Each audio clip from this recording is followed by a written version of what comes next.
In the howling darkness between stars, where the warp bleeds reality and madness takes form, there exists a brotherhood so secret that even speaking their name is a death sentence for most Imperial citizens. They are the Grey Knights, the Emperor's ultimate weapon against the daemon threat, and their very existence represents humanity's most desperate gamble against the forces of chaos. When the galaxy was young, and the Great Crusade spread the light of the Imperial truth across 1,000,000 worlds, before the horror of the Horus Heresy tore the Imperium asunder, the Emperor of mankind possessed knowledge so terrible that it could not be shared with even his most trusted sons. Hidden within the deepest vaults of the Imperial Palace, surrounded by psychic wards that would drive lesser minds to madness, lay the truth about humanity's greatest enemy. Not Xenos, not rebellion, not even death itself, but something far worse. Something that existed in the spaces between thoughts, feeding on emotion and growing stronger with every act of hatred, every moment of despair, every whisper of corruption that echoed through the Imperium. The Emperor alone knew that humanity's expansion into the galaxy had awakened ancient powers that had slumbered since the war in heaven. He alone understood that the warp storms plaguing the galaxy were not natural phenomena but the birth pangs of entities so alien and malevolent that their very existence was an affront to reality itself. And he alone realized that when the coming storm broke, when the civil war he had foreseen finally erupted across the stars, these entities would pour through the cracks in reality like a tide of living nightmare. For decades, the Emperor had searched for a solution. The Primarchs, for all their might and wisdom, were still bound by the limitations of flesh and the constraints of the Materium. The Space Marines, perfect as they were, could not strike at enemies that existed primarily in the realm of thought and emotion. The Imperial Army, brave though they might be, would be less than useless against foes that could turn their own fears and hatreds against them. What was needed was something entirely new, something that could bridge the gap between the physical and psychic realms, something that could fight fire with fire and emerge victorious.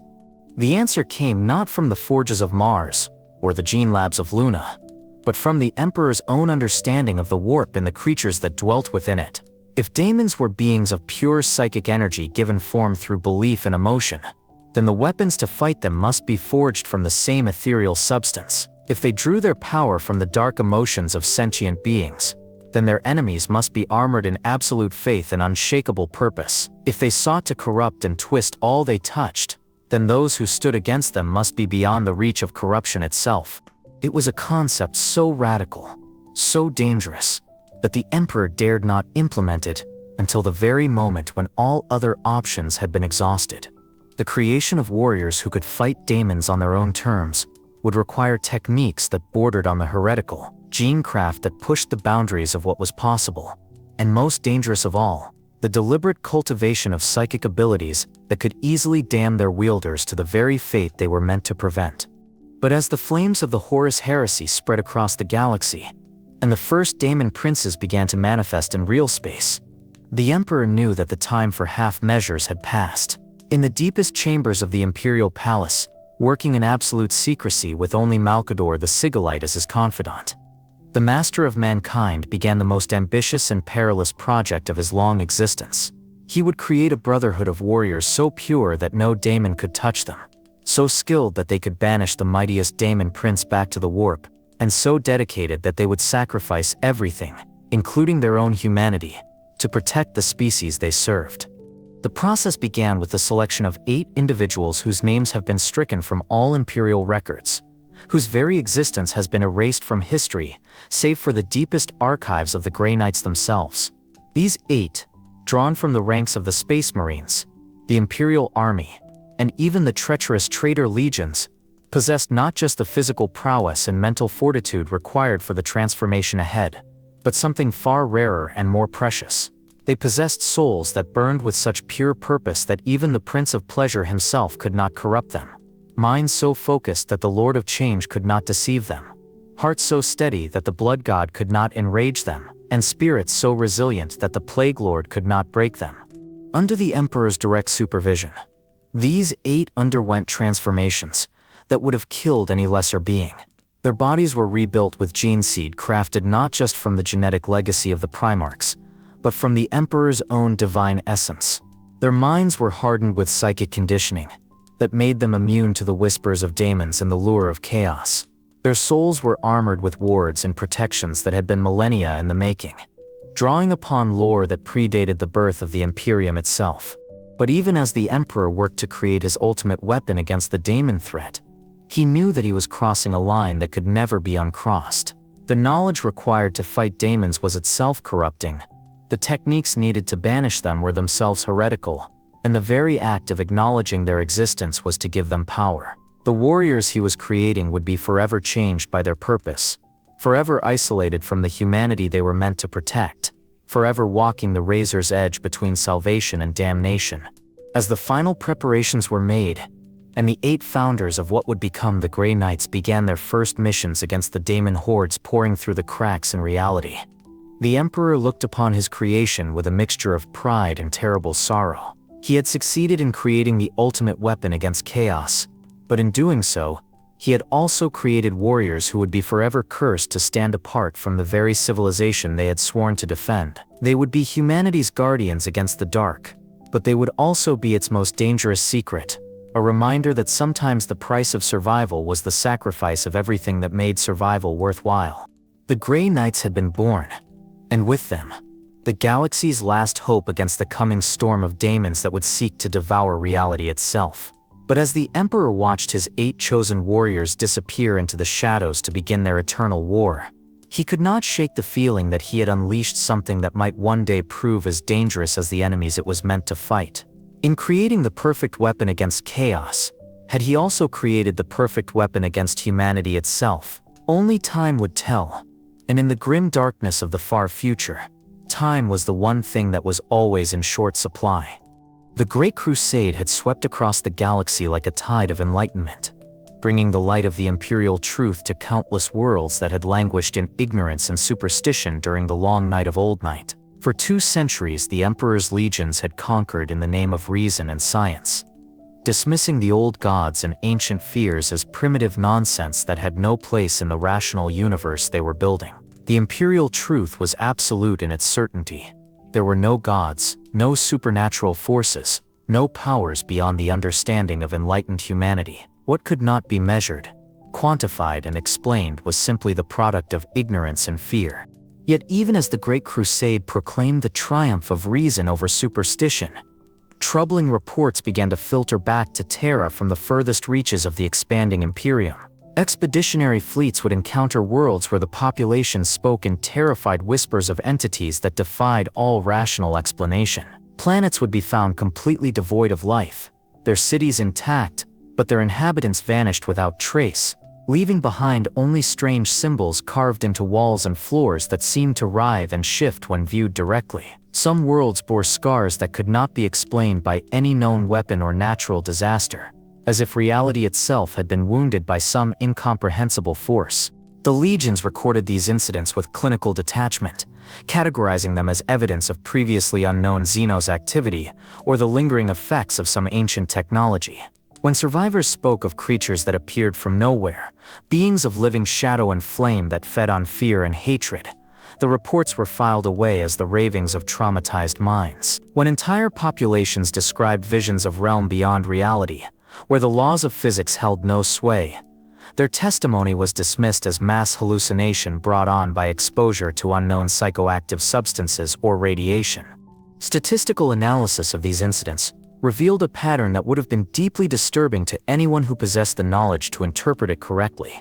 The frequency of such encounters was increasing exponentially with each passing year of the Great Crusade. What had begun as isolated incidents on the furthest frontier worlds was now being reported from systems deep within the established territories of the Imperium. More troubling still, the incidents seemed to cluster around worlds with high populations of psychers or areas where the warp storms that plagued interstellar travel were particularly intense. The librarians of the Space Marine Legions, those warriors who had been trained to harness the psychic powers that manifested in a small percentage of humanity, began to report strange dreams and visions that seemed to come from sources beyond their own minds. They spoke of vast intelligences that dwelt in the spaces between stars, of entities that whispered promises of power and knowledge to those who would listen. Some described cities that existed in dimensions parallel to real space, populated by beings that had never known physical form yet possessed a malevolent intelligence that dwarfed human comprehension. These reports were investigated by the most learned scholars of the Mechanicum and the most skilled interrogators of the nascent Imperial intelligence apparatus. The conclusions they reached were uniformly disturbing. The phenomena being described could not be explained by any known branch of science or technology. They seemed to operate according to principles that violated the fundamental laws of physics, appearing and disappearing at will, affecting the physical world without being bound by its constraints. Most troubling of all, they seemed to be growing stronger and more active with each passing year, as if the very expansion of humanity across the galaxy was somehow feeding their power. On Terra, in the deepest chambers of the Imperial Palace, the Emperor received these reports with growing concern.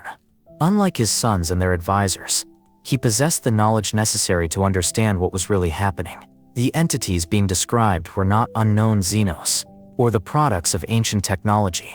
They were demons, beings of pure psychic energy that existed primarily in the warp but could manifest in real space under the right conditions. The Great Crusade, in its mission to unite humanity under a single banner, had created the perfect conditions for their emergence.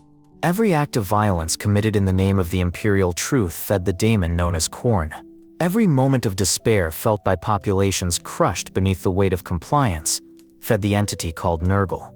Every sensation of pleasure in excess experienced by the conquerors fed the being that would come to be known as Slaanesh. And every scheme, every plan, every moment of hope and change fed the changer of ways, Tzeentch. The Imperium's greatest triumph was also feeding its greatest enemy, and the Emperor alone understood the true scope of the threat that was building in the Imperium. The warp storms that had isolated human worlds during Old Night were not random phenomena, but the birth pangs of a new and terrible age, the psychic awakening of humanity. The very gift that allowed for faster-than-light travel and communication had also made the species visible to predators that existed beyond the boundaries of physical reality. The demons that fed on human emotion and psychic energy had been dormant for millennia, but the Great Crusade had awakened them with a feast of unprecedented scale and intensity. As the Emperor studied the reports streaming in from across the galaxy, he began to see the true pattern emerging. The incidents were not random, but followed a clear progression. First came the dreams and visions, as the demons tested the boundaries between the warp and real space. Then came the subtle influences, as they began to affect the behavior of sensitive individuals. Finally came the manifestations, as they gathered enough power to take physical form and directly interact with the material universe. Each stage was more dangerous than the last, and each successful manifestation made the next one easier to achieve. The most disturbing reports came from the legions themselves.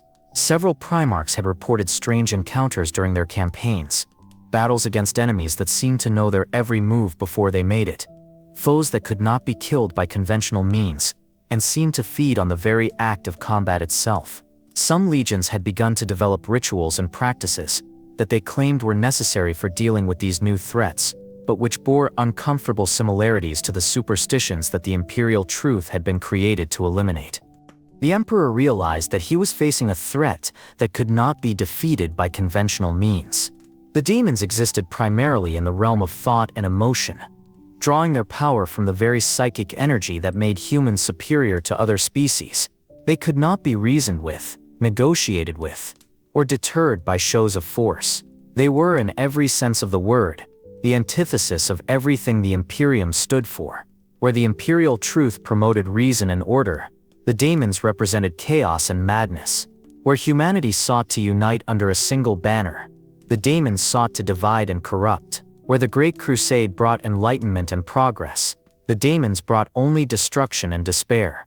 The growing frequency of daemon encounters was not just a threat to individual worlds or even entire sectors. It was a threat to the very concept of human civilization itself. If the daemons continued to grow in power and influence, they would eventually be able to manifest in real space with such ease that no world would be safe from their depredations. The Great Crusade would become a great catastrophe, and humanity would be reduced to scattered remnants hiding in the dark corners of a galaxy overrun by beings of pure malevolence. But even as the Emperor contemplated the scope of the threat facing humanity, he was already beginning to formulate a response. The conventional forces of the Imperium would never be enough to fight an enemy that existed primarily in the realm of thought and emotion. What was needed was something entirely new. a weapon forged specifically to combat the daemon threat. The solution would require techniques that bordered on the heretical, knowledge that was itself dangerous to possess, and warriors who could fight monsters without becoming monsters themselves. The groundwork for what would become the Grey Knights was being laid in the deepest vaults of the Imperial Palace, as the Emperor began to research the ancient lore and forbidden knowledge that would be necessary to create his ultimate weapon against chaos. The primordial conditions of the Great Crusade had created the perfect environment for the daemon threat to emerge, but they had also created the necessity for a response that would be equally unprecedented in its scope and ambition. The first recorded daemon manifestation, on a truly galactic scale, occurred during the compliance of Davin, though the official records of that campaign would later be altered to obscure the true nature of what transpired. What began as a routine operation to bring a feral world into the Imperium's fold became a nightmare that would haunt the survivors for the rest of their lives. The planet's primitive inhabitants spoke of gods that dwelt in the spaces between stars, entities that demanded blood and souls in exchange for power and knowledge. The Imperial forces dismissed these claims as superstition until the moment when the very air began to tear apart and beings of living flame and shadow poured through the gaps in reality itself. The daemons that emerged from the warp were unlike any enemy the Imperial forces had previously encountered. They moved with purpose and intelligence, but their actions followed no logic that human minds could comprehend. Some appeared as towering warriors wreathed in brass and flame, wielding weapons that seemed to be forged from crystallized hatred itself. Others took the form of writhing masses of diseased flesh that spread contagion with every breath, transforming the very ground they walked upon into a cesspit of corruption. Still others manifested as beings of impossible beauty whose mere presence drove mortals to acts of depravity that would have been unthinkable under normal circumstances. The Space Marines who fought against these entities discovered that their traditional weapons and tactics were woefully inadequate against foes that existed primarily in the realm of thought and emotion. Bolter rounds passed through daemon flesh without effect. Chain swords sparked harmlessly against hide that was harder than adamantium yet softer than silk. The demons seemed to feed on the very act of combat itself, growing stronger with each moment of violence and hatred that the battle generated. Victory seemed impossible against enemies that became more powerful the harder they were fought. It was during the desperate final hours of the Davin campaign that the first effective anti-daemon techniques were discovered, though the knowledge came at a terrible cost. A small group of librarians, led by a warrior whose name has been stricken from all records, discovered that the daemons could be harmed by weapons that had been blessed with specific psychic techniques and inscribed with protective wards. More importantly, they found that the daemons could be banished back to the warp through the use of ancient rituals and incantations that seemed to draw upon sources of power that predated the birth of the Imperium itself. The Emperor received word of the Davin incident within hours of its conclusion, transmitted through psychic channels that bypassed the normal communication networks of the Imperium. The report he received was far more detailed and accurate than the sanitized version that would eventually be filed in the official records. It spoke of daemons that knew the names and fears of individual Space Marines, of entities that could possess the bodies of loyal Imperial citizens and turn them against their comrades, of creatures that fed on the very emotions that made humans superior to other species. The implications of the Davin incident were staggering. If daemons could manifest in real space with such ease and effectiveness, then no world in the Imperium was truly safe from their depredations. The Great Crusade had created a psychic storm in the warp that was growing stronger with each passing day, and the daemons were riding that storm like surfers on a tsunami of pure malevolence. The traditional forces of the Imperium, no matter how skilled or numerous, would never be enough to contain a threat that grew stronger with each act of violence committed in its presence. But the Davin incident had also provided the Emperor with something far more valuable than another reminder of the daemon threat. It had given him proof that daemons could be fought and defeated, though only by warriors who possessed the knowledge and equipment necessary to strike at enemies that existed primarily in the realm of thought and emotion. The techniques developed by the librarians during the final hours of the campaign represented the first successful anti-daemon doctrine in human history, and they would form the foundation for everything that would follow. Within days of receiving the Davin report, the Emperor began to reach out to specific individuals across the Imperium, men whose names would never be recorded in any official history, but whose contributions to humanity's survival would be incalculable. These individuals were selected not for their military prowess or political connections, but for a far rarer and more precious quality: They possessed souls that burned with such pure purpose that even the most persuasive daemon could not corrupt them. Minds so focused that the greatest deceiver could not mislead them. Hearts so steady that the Lord of Rage could not enrage them.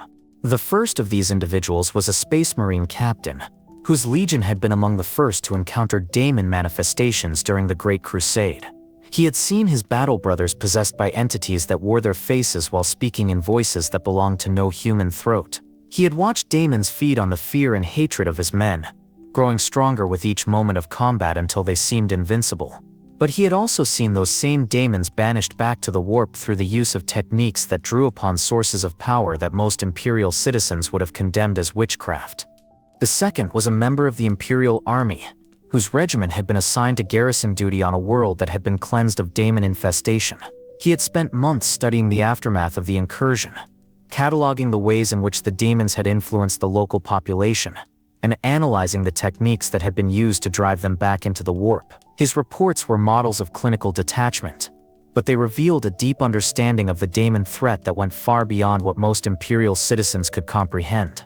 The third was a figure whose very existence was a testament to the Emperor's willingness to embrace any weapon that might prove effective against the daemon threat. He was a former member of one of the traitor legions, a warrior who had witnessed firsthand the corruption that the daemons could spread through even the most elite formations of the Space Marines. He had seen Primarchs fall to daemon influence, watched entire legions transform into servants of chaos, and yet he had somehow remained pure in the face of temptations that had damned far greater men. The remaining 5 individuals were drawn from across the spectrum of Imperial society, each one chosen for their unique combination of skills, knowledge, and most importantly, incorruptible purpose.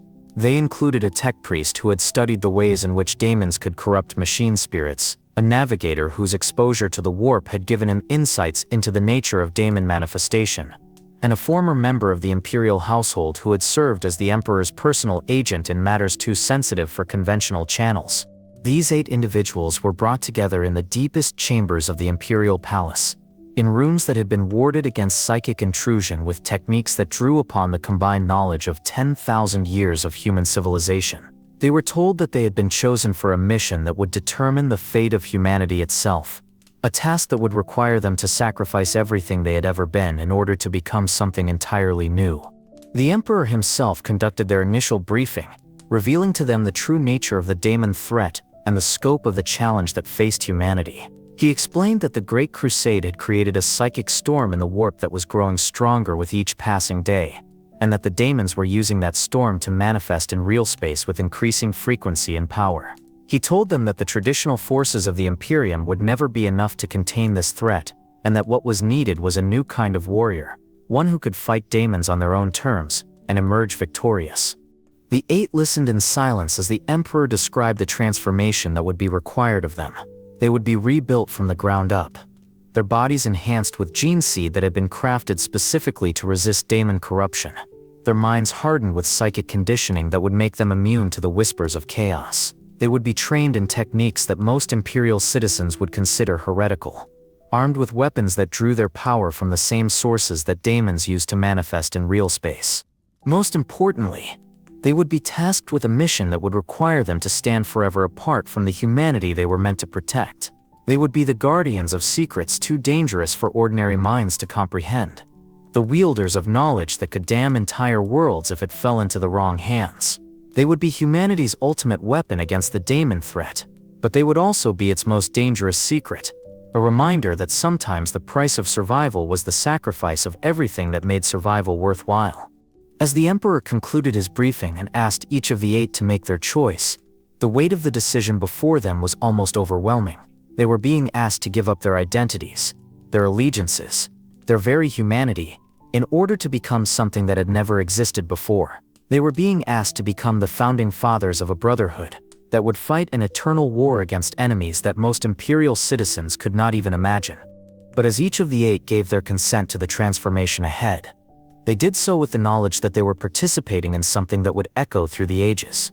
They were becoming the first Grey Knights, the beginning of a legend that would inspire fear in the hearts of daemons and hope in the souls of humanity for 10,000 years to come. The emergence of the Grey Knights had begun, and with it, the galaxy's last hope against the coming storm of chaos. The transformation of the 8 founding members began in the deepest laboratories beneath the Imperial Palace, in chambers that had been shielded from the warp by psychic barriers that drew upon the Emperor's own divine essence. Each of the chosen warriors was placed in a suspension pod filled with nutrients and alchemical compounds that would support their bodies during the months of reconstruction that lay ahead. The gene seed that would remake them had been crafted not from the genetic legacy of any single Primarch, but from a fusion of multiple Primarchs' essence combined with genetic material that the Emperor had kept sealed in the deepest vaults of Terra since the earliest days of the Great Crusade. The process was agonizing beyond description. Where normal Space Marine transformation took place over years of gradual enhancement, the Grey Knight's metamorphosis was compressed into a period of intense cellular reconstruction that would have killed any lesser being.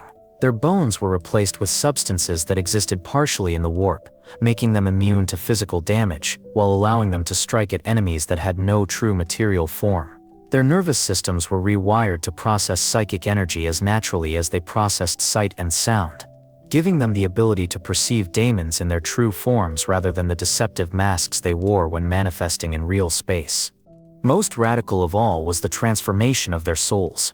Using techniques that he had learned during his own ascension to godhood, the Emperor forged psychic barriers around each warrior's essence that would make them immune to the corrupting influence of chaos.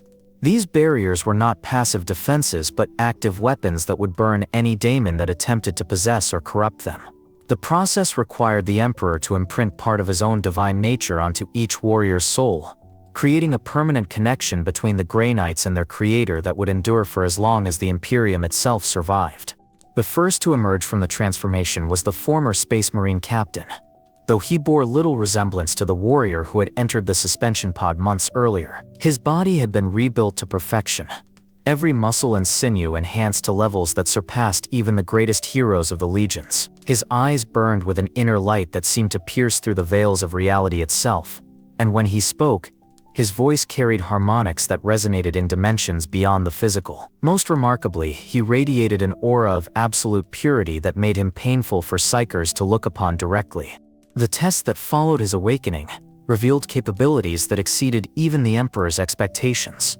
When presented with a daemon that had been bound for the purposes of experimentation, the newly transformed warrior was able to banish it back to the warp with nothing more than a gesture and a few words of power. When daemon-possessed objects were brought into his presence, the entities within them fled rather than face the burning purity of his enhanced soul. Most remarkably, he seemed to instinctively understand the true names and natures of daemons, knowledge that had previously required years of study to acquire.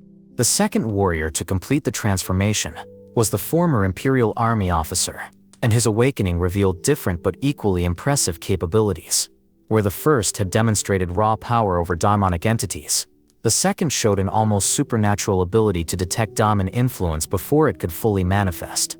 He could sense the presence of chaos corruption in individuals who showed no outward signs of taint, identify objects that had been touched by daemon essence, and even predict where daemon incursions were likely to occur based on subtle changes in the psychic atmosphere of a region. Each of the 8 underwent the same transformation process, but each emerged with unique abilities that complemented those of his brothers.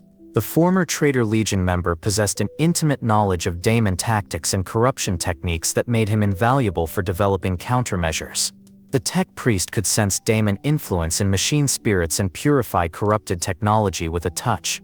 The Navigator's exposure to the warp had given him the ability to navigate the Imperium while remaining completely immune to its corrupting influence. The most remarkable aspect of their transformation was not their individual abilities, but the way they functioned as a unified force. When the 8 fought together, their combined psychic presence created a zone of absolute purity that daemons could not enter without suffering excruciating pain. Their minds were linked by psychic bonds that allowed them to coordinate their actions with perfect precision, anticipating each other's moves and responding to threats before they could fully manifest. They had become something greater than the sum of their parts, a living weapon forged specifically to fight humanity's greatest enemy. The first field test of their abilities came when reports reached Terra of a massive daemon incursion on a forge world in the Segmentum Solar. The planet's population had been driven to madness by the constant whispers of chaos, and the daemon presence was so strong that conventional Imperial forces had been unable to establish a foothold on the surface. 3 separate expeditionary forces had been dispatched to reclaim the world, and all 3 had either been destroyed or corrupted by the daemon influence. The 8 newly transformed warriors were dispatched to the Forge World with minimal support, carrying weapons that had been blessed with the same techniques that had been used to transform their bodies. Their force weapons crackled with psychic energy that could cut through daemon flesh as easily as it could sever mortal limbs. Their armor was inscribed with protective wards that caused daemons to recoil in pain, and their ammunition had been consecrated with rituals that made each bullet a miniature exorcism. The battle that followed was unlike anything recorded in Imperial history. The demons that had terrorized 3 separate expeditionary forces fled before the advancing Grey Knights like shadows before the dawn. Those that stood and fought were banished back to the warp with such efficiency that the entire incursion was contained within a matter of hours. The Forge World's population, freed from demon influence for the first time in months, wept with relief as they witnessed the power of the Emperor's newest champions. But the most significant aspect of the Forge World campaign was not the speed of their victory, but the complete absence of corruption among the Grey Knights themselves. Every other Imperial force that had fought daemons had suffered casualties not just from physical combat, but from the insidious influence of chaos. Even the most disciplined Space Marines had shown signs of mental strain after prolonged exposure to daemon presence, and many had required extensive purification rituals to ensure that they had not been tainted by their contact with the enemy. The Grey Knights emerged from the Forge World campaign completely unaffected by their exposure to demon influence. If anything, they seemed to have been strengthened by the experience, their abilities enhanced by the practical application of their training. They had not just fought demons, they had dominated them so completely that the very concept of demon victory seemed impossible in their presence. The Emperor observed the results of the Forge World campaign with a mixture of pride and concern. His experiment had succeeded beyond his wildest expectations, creating warriors who were not just immune to daemon corruption, but actively hostile to it. The 8 had become living anathema to chaos, beings whose very existence caused daemons to suffer and flee. They were the perfect weapon against humanity's greatest enemy, but they were also something unprecedented in the history of the galaxy. The success of the Forge World campaign convinced the Emperor that the Grey Knights concept should be expanded beyond the original 8 founders. The daemon threat was growing stronger with each passing day, and 8 warriors, no matter how capable, would not be enough to protect the entire Imperium. What was needed was a full chapter of Grey Knights, 1,000 warriors who could be deployed across the galaxy to combat daemon incursions wherever they might arise. The Emperor began making preparations for the creation of additional Grey Knights, but he also started to consider the long-term implications of what he had created. The 8 founders had been transformed into something that was no longer entirely human, beings who existed partially in the warp and partially in real space. They were immune to the corrupting influence of chaos, but they were also cut off from the normal emotional connections that bound humans together. They had become perfect weapons, but in doing so, they had sacrificed their humanity. As the Emperor watched the 8 founders prepare for their next mission, he began to understand that he had created something that would be forever separate from the rest of humanity. The Grey Knights would be the Imperium's ultimate defenders, but they would also be its greatest secret. A reminder that sometimes the price of survival was the sacrifice of everything that made survival worthwhile. The manifestation of their power had been perfect, but the Emperor could not shake the feeling that perfection itself might prove to be the greatest danger of all. The success of the Forge World campaign marked the beginning of what would later be remembered as the Golden Age of the Grey Knights, though few outside the innermost circles of the Imperial hierarchy would ever know of its existence. The Emperor, convinced that his experiment had succeeded beyond all expectations, authorized the expansion of the Grey Knights from 8 founding members to a full chapter of 1,000 warriors. The resources allocated to this project were staggering, drawing upon the combined knowledge and technology of Mars, Terra, and the most advanced Forge Worlds in the Segmentum Solar. The gene seed used to create the new Grey Knights was refined and perfected through months of additional research, where the original 8 had been transformed using experimental techniques that pushed the boundaries of what was possible. The new generation would benefit from standardized procedures that ensured consistent results. The Emperor himself oversaw every aspect of the process, from the selection of candidates to the final activation of their enhanced abilities. Each new Grey Knight was personally blessed by the Master of Mankind, creating a psychic connection that would endure for the rest of their existence. The recruitment process for the Grey Knights was unlike anything that had been used for any other Space Marine chapter. Candidates were not drawn from the populations of specific worlds or selected based on physical prowess alone. Instead, they were identified through a combination of psychic testing, genetic analysis, and spiritual evaluation that could take years to complete. The Emperor required that each candidate possess not just the physical and mental capabilities necessary for transformation, but also a soul that burned with such pure purpose that no daemon could corrupt it. The selection criteria were so stringent that only 1 in 10,000 candidates was deemed suitable for transformation. Those who were chosen came from across the spectrum of imperial society, though they were more likely to be drawn from populations that had been exposed to daemon influence and survived without corruption. Children who had witnessed daemon incursions but retained their sanity, young adults who had resisted the whispers of chaos during times of crisis, and individuals who had demonstrated the ability to remain pure in the face of overwhelming temptation. The transformation process itself was refined to levels of precision that bordered on the mystical. Each candidate was subjected to genetic modification that went far beyond what was used to create normal Space Marines. Their cellular structure was altered to exist partially in the warp, allowing them to interact with daemon entities on their own terms. Their nervous systems were rewired to process psychic energy as naturally as they processed sensory input, giving them the ability to perceive the true nature of chaos corruption regardless of how well it was concealed. The technological innovations developed for the Grey Knights represented the pinnacle of Imperial science and engineering. Their power armor was crafted from materials that existed partially in the warp, making it immune to daemon attacks while allowing the wearer to strike at enemies that had no true physical form. Each suit was inscribed with protective wards that had been personally blessed by the Emperor, creating a barrier against chaos corruption that was virtually impenetrable. The armor's machine spirit was specially designed to resist daemon influence, using sanctified components that actively repelled attempts at corruption. The force weapons carried by the Grey Knights were masterpieces of psychic engineering that combined the finest craftsmanship of the Mechanicum with techniques that bordered on the arcane. Each weapon was forged from materials that resonated with psychic energy, allowing it to channel the wielder's mental powers into devastating attacks against daemon entities. The blades were inscribed with true names of daemons that had been banished, creating weapons that grew stronger with each enemy they destroyed. The most powerful force weapons were said to contain fragments of the Emperor's own psychic essence, making them capable of permanently destroying daemon princes and greater daemon entities. The Grey Knights' tactical doctrine was developed through extensive study of daemon behavior and combat patterns. Unlike normal Space Marine tactics, which focused on overwhelming firepower and aggressive assault, the Grey Knights employed strategies that were specifically designed to counter the supernatural abilities of their enemies. They learned to fight in formations that maximized their psychic presence, creating zones of absolute purity that daemons could not enter without suffering excruciating pain. Their combat techniques emphasized precision over brute force, using their knowledge of daemon true names and weaknesses to banish enemies back to the warp with minimal expenditure of effort. The organizational structure of the Grey Knights was designed to maintain absolute secrecy while maximizing operational effectiveness. The chapter was divided into brotherhoods that could operate independently across the galaxy, each led by a Grand Master who possessed knowledge and abilities that surpassed even the most skilled librarians of other chapters. The Grand Masters were directly connected to the Emperor through psychic bonds that allowed them to receive instructions and guidance regardless of their location in the galaxy.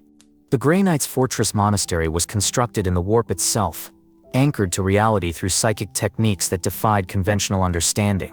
The facility, known as the Citadel of Titan, existed in a pocket dimension that could only be accessed through carefully controlled warp rifts. The monastery was warded against daemon intrusion by barriers that drew upon the Emperor's own divine essence, creating a sanctuary that was completely immune to chaos corruption. Within its halls, the Grey Knights could study daemon lore and practice their anti-daemon techniques without fear of exposure to corrupting influences. The training regimen developed for the Grey Knights was more rigorous than anything used by any other Imperial force. New recruits were subjected to centuries of conditioning that hardened their minds against daemon influence while teaching them the techniques necessary to fight enemies that existed primarily in the realm of thought and emotion. They studied the true names of daemon princes, learned to recognize the signs of chaos corruption, and practiced banishment rituals that required perfect mental discipline to perform safely. The relationship between the Grey Knights and the nascent Inquisition was established during this Golden Age period, creating a partnership that would endure for millennia. The Inquisition provided the Grey Knights with intelligence about daemon activities across the galaxy, while the Grey Knights served as the Inquisition's ultimate weapon against the forces of chaos. The two organizations were bound together by shared knowledge of humanity's greatest enemy, and a common commitment to protecting the Imperium from threats that most citizens could not even imagine. The Grey Knights' first major campaigns during this period were masterpieces of tactical precision and strategic planning.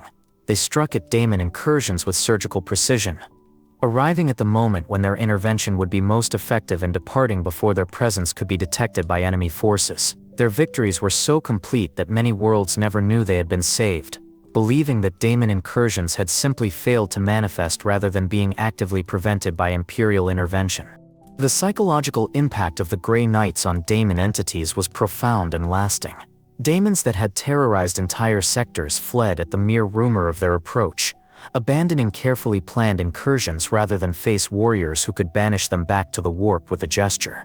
The very existence of the Grey Knights seemed to create a zone of stability in the warp, calming the chaotic currents that allowed daemons to manifest in real space.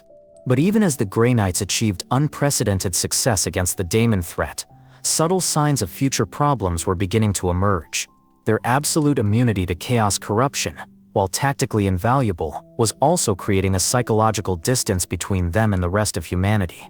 They began to view themselves as fundamentally different from normal humans, not just in terms of their abilities but in their very nature. This sense of separation would gradually evolve into something more troubling, a belief that they were not just humanity's protectors but its superiors. The Emperor observed these developments with growing concern, recognizing that the very perfection of his creation might contain the seeds of future problems. The Grey Knights had become the ultimate weapon against chaos, but in doing so they had also become something that was no longer entirely human. Their Golden Age was built on foundations of absolute purity and perfect discipline, but the Emperor could not shake the feeling that such perfection might prove to be unsustainable in the long term. As the Grey Knights expanded their operations across the galaxy, and their reputation grew among those few who knew of their existence, the Emperor began to consider the long-term implications of what he had created. The daemon threat required a response that was equally extreme, but the cure might prove to be as dangerous as the disease. The Golden Age of the Grey Knights was a testament to what could be achieved when humanity's greatest minds worked together toward a common goal. But it was also a warning about the price that might have to be paid for such achievement. The core philosophy that emerged during the Grey Knights' Golden Age was one of absolute dedication to the eradication of daemon threats, regardless of the cost to themselves or the wider Imperium. This philosophy, known as the Purity Doctrine, held that any compromise with chaos was not merely tactical failure but spiritual corruption that would inevitably lead to damnation. The Grey Knights embraced this doctrine with a fervor that bordered on religious obsession, seeing themselves as the only force in the galaxy capable of maintaining the absolute standards necessary to combat the daemon threat effectively. The Purity Doctrine shaped every aspect of Grey Knights' operations, from their recruitment practices to their combat tactics. They demanded complete autonomy in all matters relating to daemon incursions, refusing to accept oversight or guidance from any other Imperial institution. When they arrived at a world threatened by daemon manifestation, they expected total cooperation from local authorities and immediate implementation of their directives, regardless of the consequences for the civilian population or Imperial infrastructure. The success of their early campaigns provided seemingly irrefutable proof of the doctrine's effectiveness.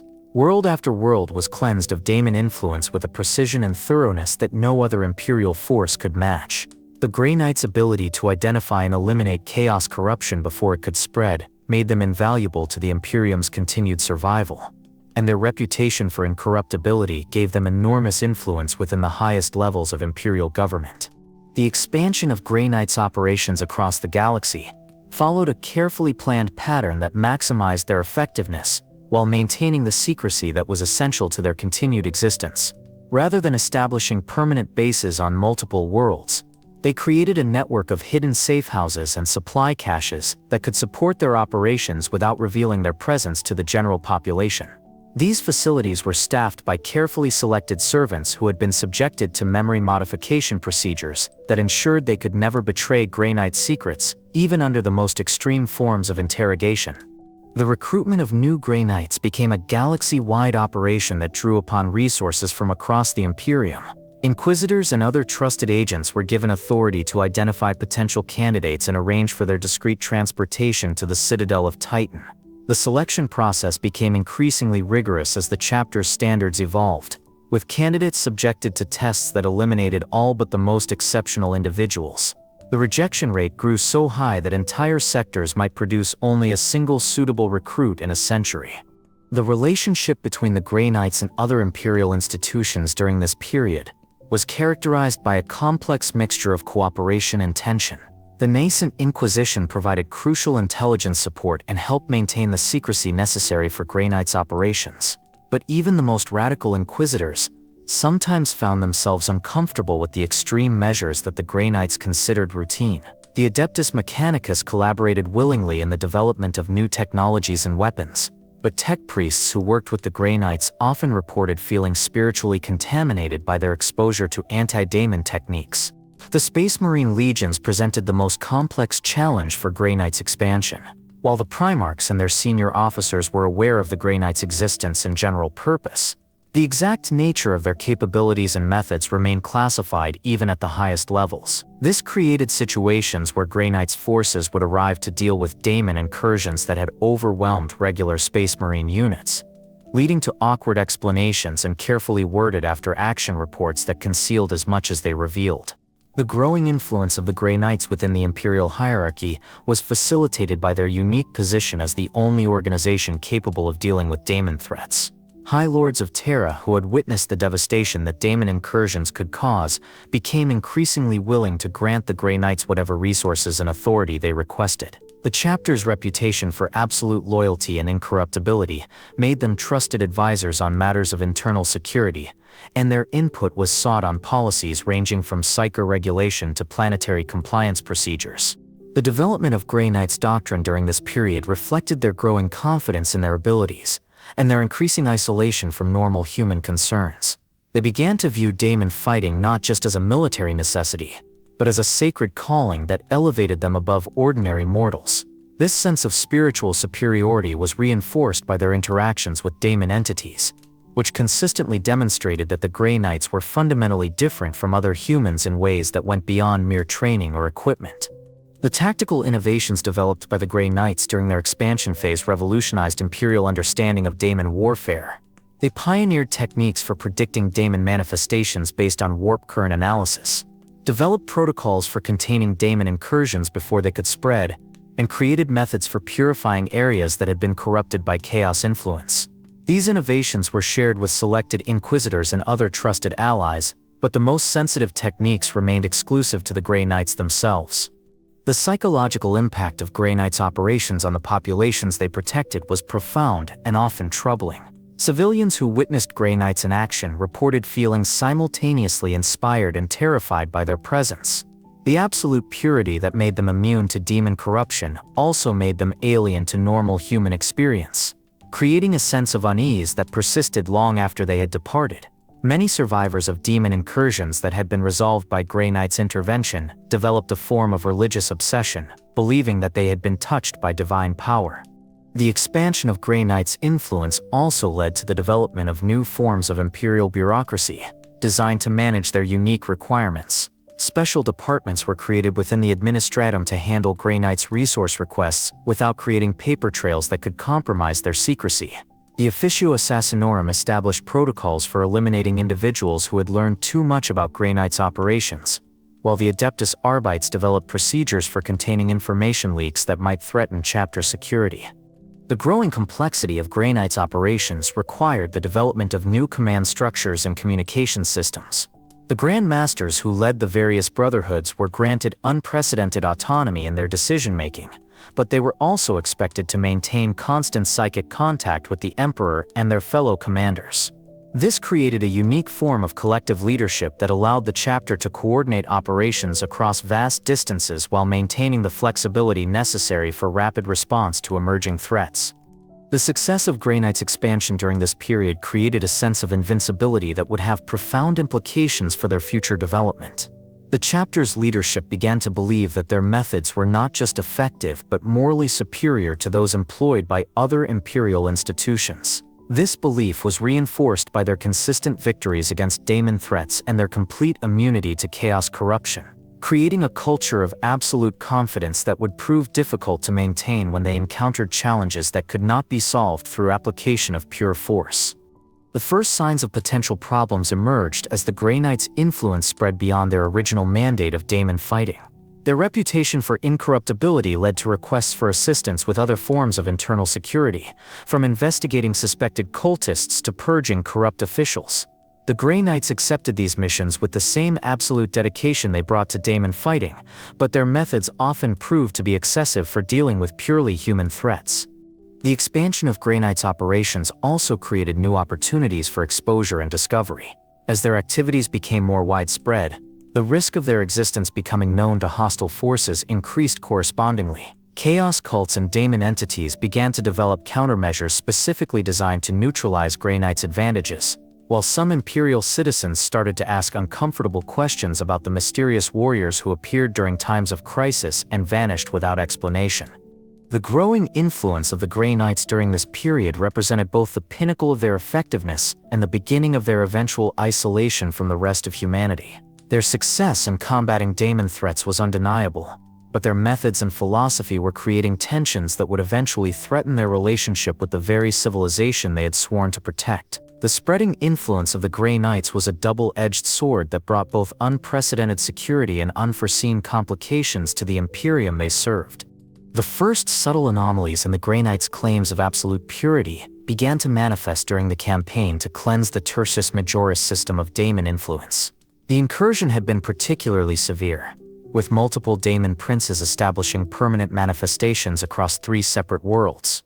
The Grey Knights' force that responded to the crisis was larger than usual, comprising elements from 4 different brotherhoods under the direct command of a Grand Master, whose reputation for tactical brilliance was matched only by his absolute commitment to the purity doctrine. The initial phases of the campaign proceeded according to established Grey Knights protocols, with daemon entities banished and corrupted areas purified through the application of sanctified weapons and protective rituals. However, as the operation progressed, subtle changes began to appear in the behavior of individual Grey Knights that would have been invisible to outside observers but were deeply troubling to those who understood the chapter's true nature. Several battle brothers began to exhibit signs of what could only be described as spiritual exhaustion, a condition that should have been impossible given their enhanced resistance to chaos corruption. The changes manifested first as minor deviations from established ritual procedures. Grey Knights who had previously performed banishment ceremonies with mechanical precision began to introduce variations that, while still effective, suggested a growing impatience with the established forms. Some began to speak of more efficient methods for dealing with daemon threats, approaches that would achieve the same results with less expenditure of time and resources. These suggestions were initially dismissed as the natural evolution of tactical thinking, but careful observers noted that they consistently involved shortcuts that reduced the spiritual components of anti-daemon warfare.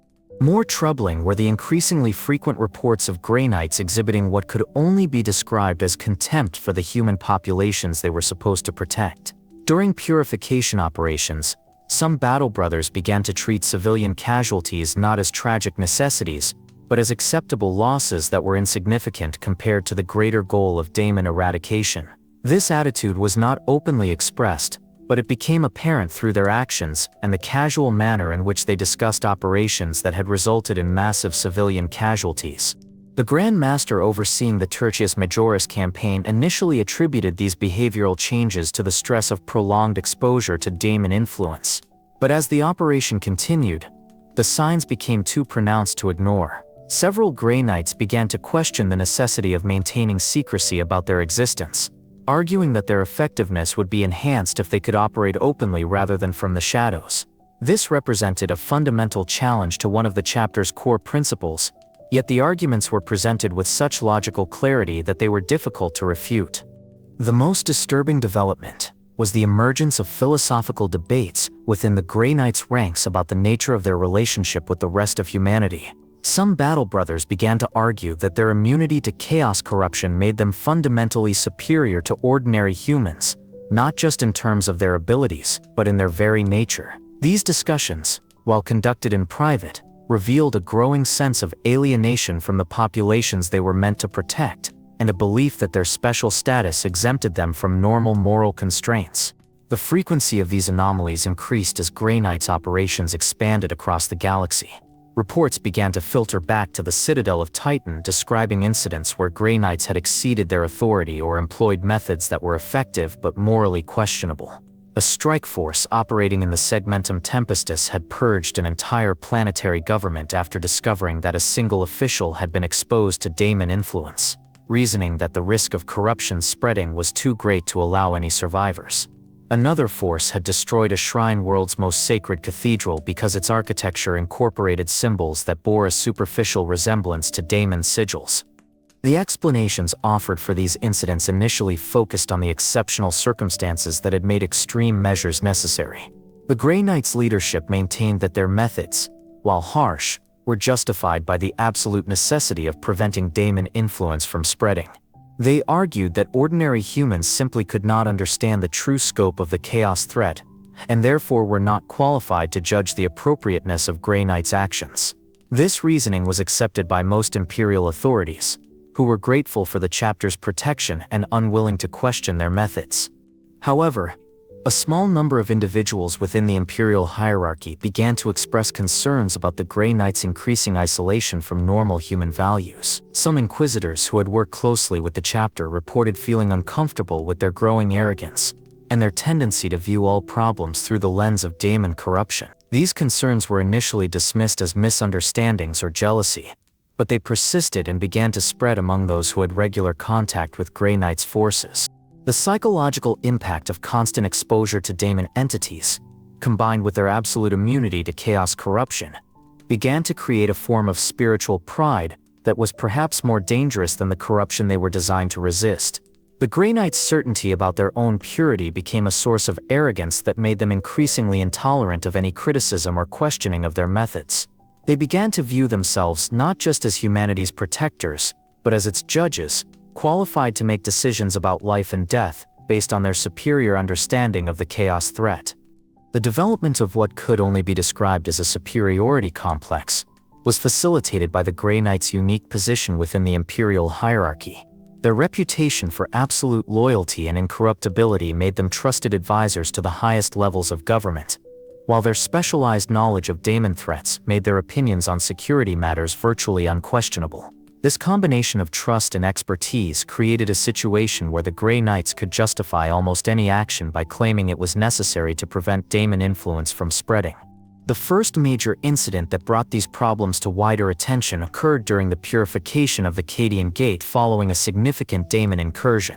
The Grey Knights' force assigned to the operation determined that the risk of lingering corruption was too great to allow any survivors from the affected areas. When local Imperial Guard commanders attempted to object to the execution of civilians who showed no signs of corruption, the Grey Knights responded by purging the entire command structure and assuming direct control of the operation. The aftermath of the Cadian Gate incident created the first serious challenge to the Grey Knights' reputation for infallibility.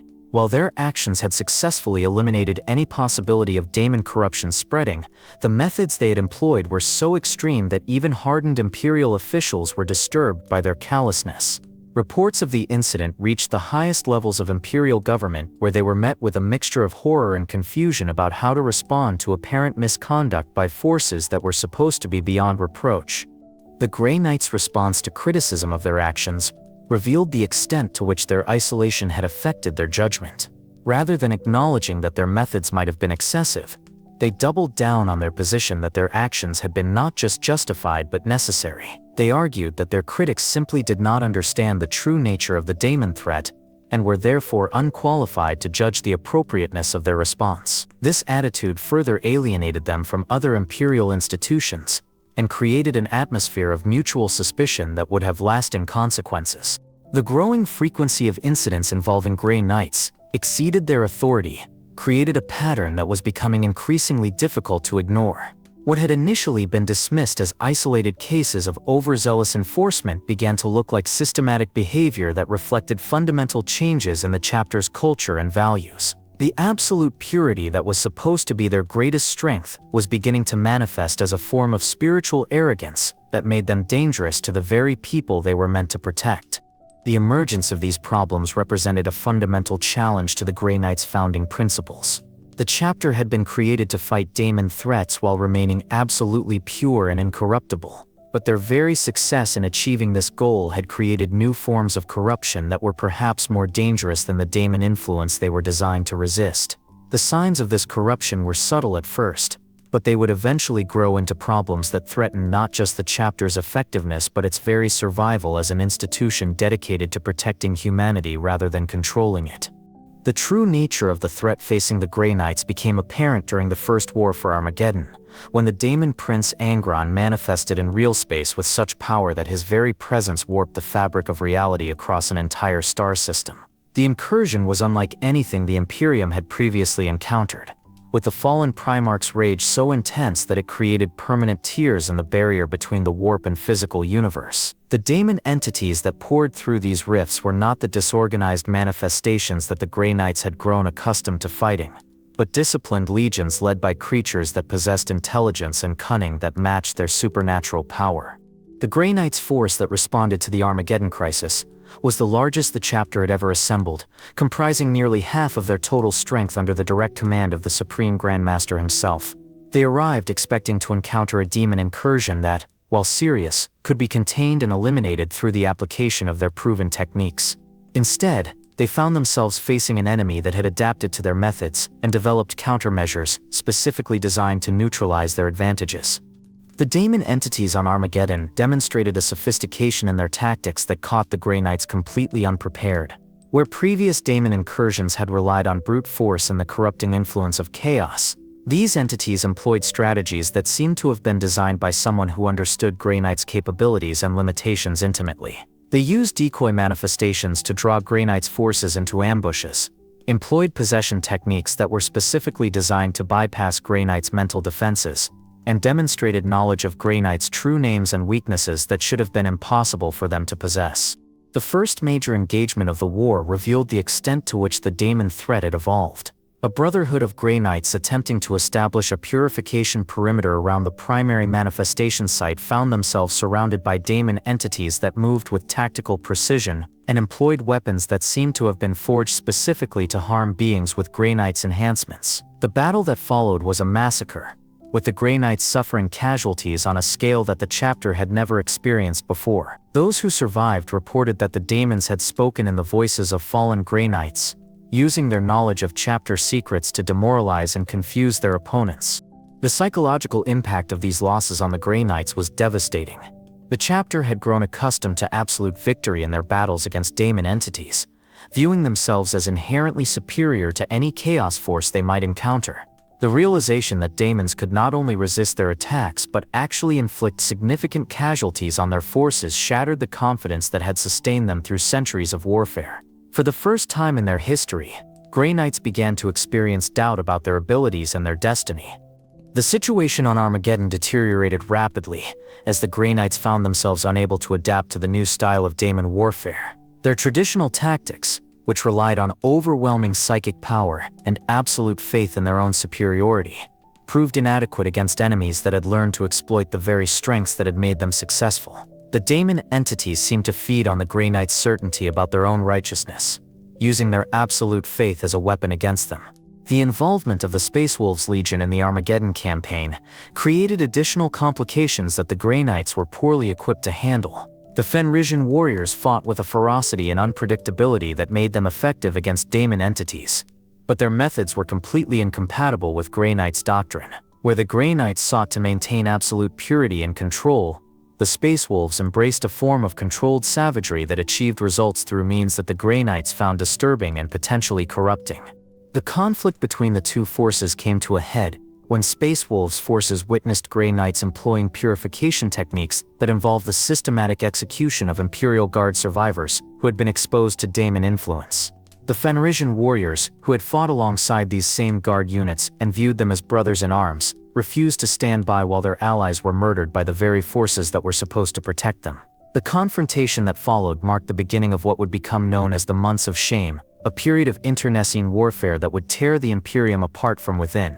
The Grey Knight's response to Space Wolves' interference revealed the extent to which their isolation had warped their judgment. Rather than attempting to explain their actions or find a compromise solution, they declared the entire Space Wolves force to be compromised by daemon influence and subject to purification. This decision was based not on any evidence of actual corruption, but on the Grey Knight's belief that anyone who opposed their methods must be under the influence of chaos. The logical contradiction inherent in this position was apparent to outside observers, but the Grey Knights themselves seemed incapable of recognizing it. The warfare that erupted between the Grey Knights and Space Wolves was more vicious and destructive than many of the daemon incursions they had been fighting. Both forces employed tactics that pushed the boundaries of what was acceptable in warfare between Imperial forces, with the Grey Knights using their psychic abilities to inflict mental torture on captured Space Wolves, while the Fenrisian warriors responded with levels of brutality that shocked even veteran Imperial Guard officers. The conflict escalated to the point where entire populations were caught in the crossfire, with civilians massacred by both sides in the name of preventing daemon corruption. The daemon entities on Armageddon watched these developments with what could only be described as malicious satisfaction. The conflict between the Grey Knights and Space Wolves was accomplishing what centuries of direct assault had failed to achieve, weakening the Imperium's ability to resist daemon incursions while simultaneously corrupting the very forces that were supposed to be immune to chaos influence. The daemons began to adapt their tactics to exploit the divisions within Imperial forces, using knowledge gained from the conflict to develop new methods for manipulating and defeating future Grey Knights' interventions. The escalation of the Armageddon campaign to include warfare between Imperial forces marked a turning point in the Grey Knights' relationship with the rest of the Imperium. Other Space Marine chapters began to question whether the Grey Knights' methods were actually beneficial to the Imperial cause, while high-ranking Imperial officials started to wonder if the cure for daemon incursions might be worse than the disease. The absolute trust that had been placed in the Grey Knights for centuries was beginning to erode, replaced by suspicion and fear about their true intentions. The desperate measures employed by the Grey Knights during the later stages of the Armageddon campaign revealed the extent to which their doctrine had become corrupted by their own success. Faced with daemon entities that could match their power and Imperial forces that refused to accept their authority, they began to employ techniques that would have been considered heretical if used by any other organization. They experimented with daemon-binding rituals that required the torture of innocent civilians, developed weapons that drew their power from the suffering of their enemies, and employed psychological warfare techniques that were designed to break the will of anyone who opposed them. The final phase of the Armageddon campaign saw the Grey Knights achieve a Pyrrhic victory that cost them more than any defeat could have. They succeeded in banishing Angron back to the warp and closing the rifts that had allowed daemon entities to manifest. But the methods they used to achieve this success had alienated them from every other Imperial institution and created enemies where they had previously enjoyed absolute support. The Space Wolves had been decimated but not destroyed, and their surviving members would carry grudges against the Grey Knights that would last for millennia. The aftermath of Armageddon revealed that the daemon threat had evolved in ways that the Grey Knights were unprepared to handle. The entities they faced were no longer the disorganized manifestations of chaos that had plagued the early Imperium, but sophisticated adversaries that possessed intelligence, cunning, and most dangerously, the ability to learn from their defeats. The Grey Knights' methods, which had been developed to fight primitive daemon entities, were proving inadequate against enemies that could adapt and evolve their tactics in response to Imperial countermeasures. The psychological toll of the Armageddon campaign on the Grey Knights themselves was perhaps the most serious consequence of their Pyrrhic victory. The chapter had built its identity around the concept of absolute purity and inevitable victory. But the events on Armageddon had forced them to confront the reality that they were fallible and that their methods might be flawed. This realization created a crisis of faith within the chapter that would have lasting consequences for their effectiveness and their relationship with the rest of the Imperium. The rising threat that the Grey Knights faced was not just the evolution of daemon entities, but the corruption of their own doctrine and the alienation of their allies. The very success that had made them the Imperium's ultimate weapon against chaos had also made them rigid, arrogant, and ultimately vulnerable to enemies that could exploit their weaknesses.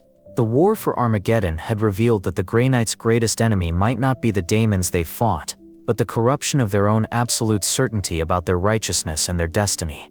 The catastrophic losses suffered during the Armageddon campaign forced the Grey Knights to abandon many of the principles that had guided their operations for centuries. The chapter's leadership, faced with daemon entities that had proven capable of matching their power, and Imperial forces that no longer trusted their methods, began to explore techniques and technologies that would have been considered heretical under normal circumstances. The Supreme Grand Master authorized research into areas of anti-daemon warfare that had previously been forbidden, reasoning that the survival of the chapter and the protection of the Imperium justified any measures that might prove effective.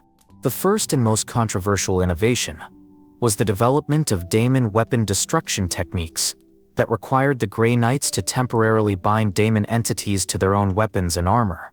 This process, known as sanctified binding, involved capturing lesser daemons and forcing them to imbue Grey Knights' equipment with their essence, creating weapons that were exponentially more powerful than traditional force weapons, but which required constant vigilance to prevent the bound daemons from corrupting their wielders. The technique was successful in creating weapons capable of permanently destroying daemon princes, but it also required the Grey Knights to maintain constant psychic contact with entities that were inherently corrupting. The psychological toll of sanctified binding on the Grey Knights who employed it was severe and immediate. Warriors who had previously been immune to daemon influence began to report experiencing nightmares, hearing voices, and feeling compulsions that they had never experienced before. The chapter's librarians worked frantically to develop countermeasures for these effects, but their efforts were hampered by the fact that the corruption was coming from within the Grey Knights' own equipment rather than from external sources. The bound daemons were unable to corrupt the Grey Knights directly, but their constant presence created a form of spiritual exhaustion that made the warriors more vulnerable to other forms of chaos influence. The second major innovation was the development of controlled daemon manifestation techniques that allowed the Grey Knights to study their enemies in contained environments. These experiments, conducted in specially warded chambers within the Citadel of Titan, involved deliberately summoning daemon entities and then subjecting them to various forms of interrogation and analysis. The knowledge gained from these sessions was invaluable for understanding daemon capabilities and developing countermeasures, but the process required the Grey Knights to use techniques that were fundamentally similar to those employed by chaos cultists and daemon summoners. The daemon interrogation experiments revealed information about the nature of chaos that fundamentally challenged the Grey Knights' understanding of their enemy. The entities they captured spoke of a cosmic struggle that had been raging since the birth of the galaxy, describing the Grey Knights not as humanity's protectors but as pawns in a game played by forces beyond mortal comprehension. They claimed that the Emperor himself had made bargains with the Chaos Gods, suggesting that the Grey Knights' creation involved compromises that had been hidden from the chapter's own members.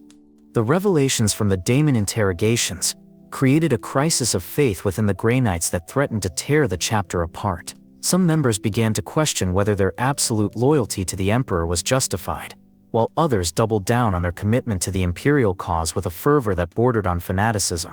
The chapter's leadership struggled to maintain unity in the face of these revelations, implementing new indoctrination procedures that were designed to prevent doubt from spreading while simultaneously pursuing research that was likely to generate even more disturbing discoveries. The third innovation was the development of alliance protocols with radical members of the Inquisition, who were willing to employ methods that mainstream Imperial authorities would consider heretical. These partnerships allowed the Grey Knights to access resources and knowledge that had previously been forbidden, including texts recovered from daemon worlds, artifacts created by chaos cultists, and technologies that had been developed by entities that existed primarily in the warp.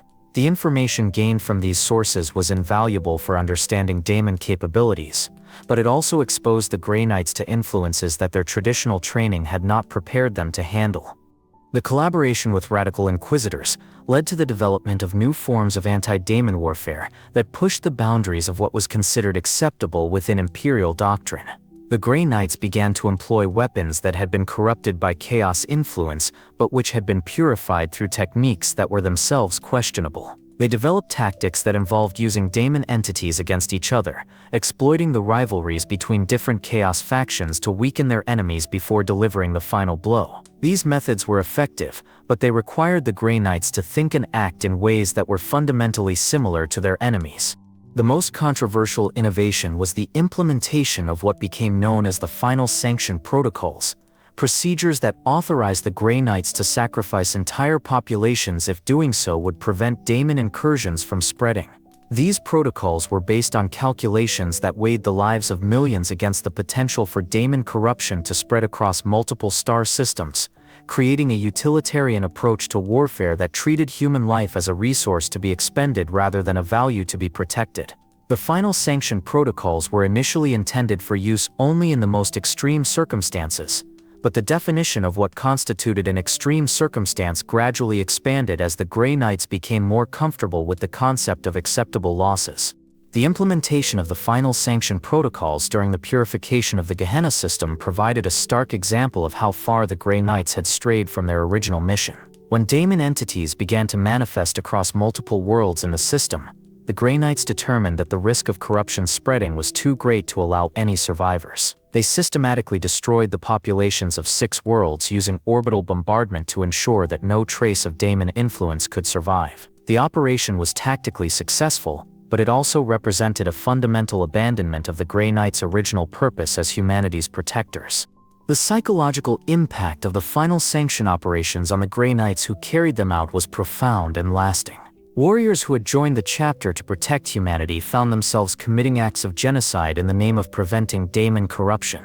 The cognitive dissonance created by these actions led to the development of new forms of mental conditioning that were designed to help Grey Knights reconcile their actions with their original purpose.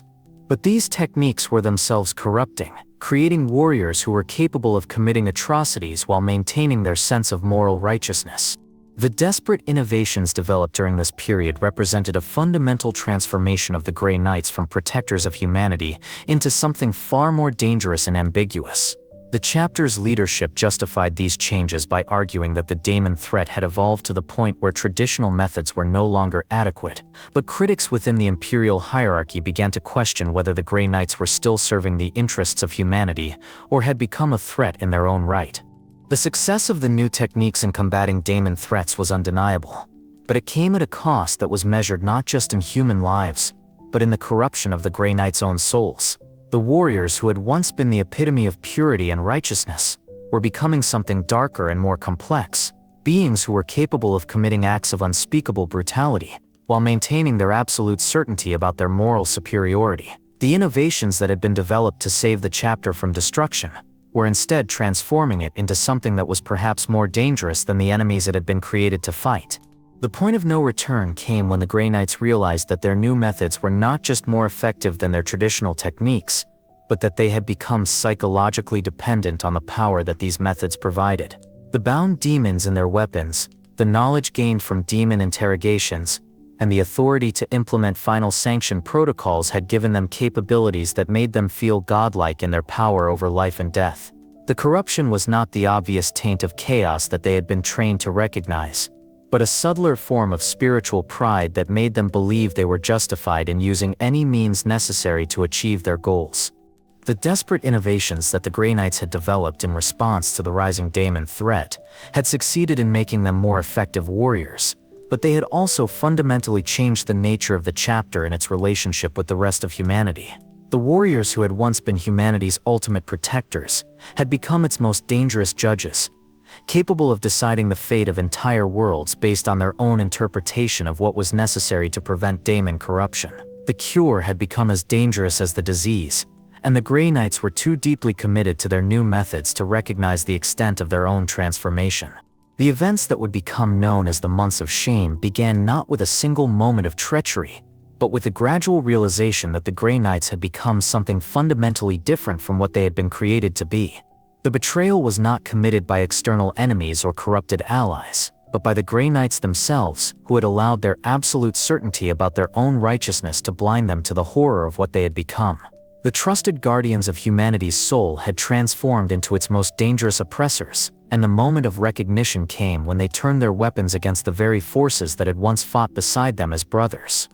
The final phase of the Armageddon campaign had seen the Grey Knights achieve their tactical objectives through methods that would have been considered genocidal if employed by any other organization. The systematic execution of Imperial Guard survivors, the purging of entire planetary populations, and the employment of daemon-binding techniques that required the torture of innocent civilians had all been justified as necessary measures to prevent the spread of chaos corruption. The Space Wolves, who had witnessed these atrocities firsthand, found themselves unable to remain silent about what they had seen.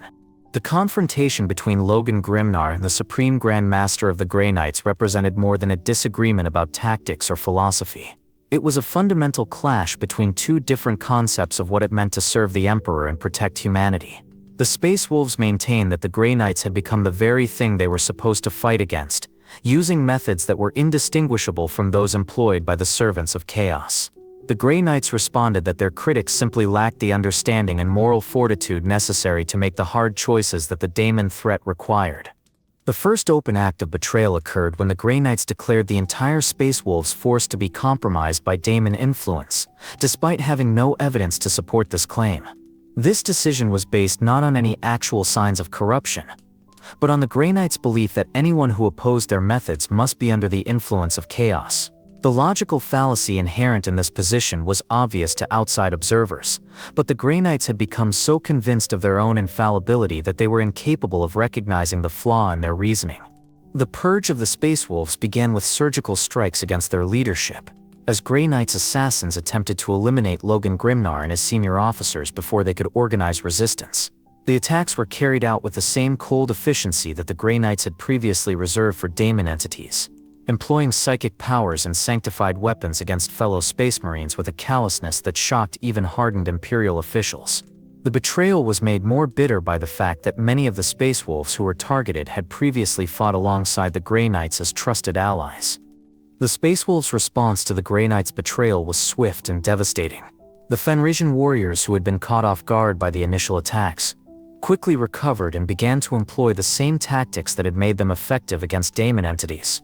They fought with a ferocity that the Grey Knights had not expected, using their knowledge of Grey Knights' capabilities to exploit weaknesses that the chapter had not even known existed. The battles that followed were more brutal than anything that had occurred during the daemon incursions, with both sides employing methods that pushed the boundaries of what was acceptable in warfare between Imperial forces.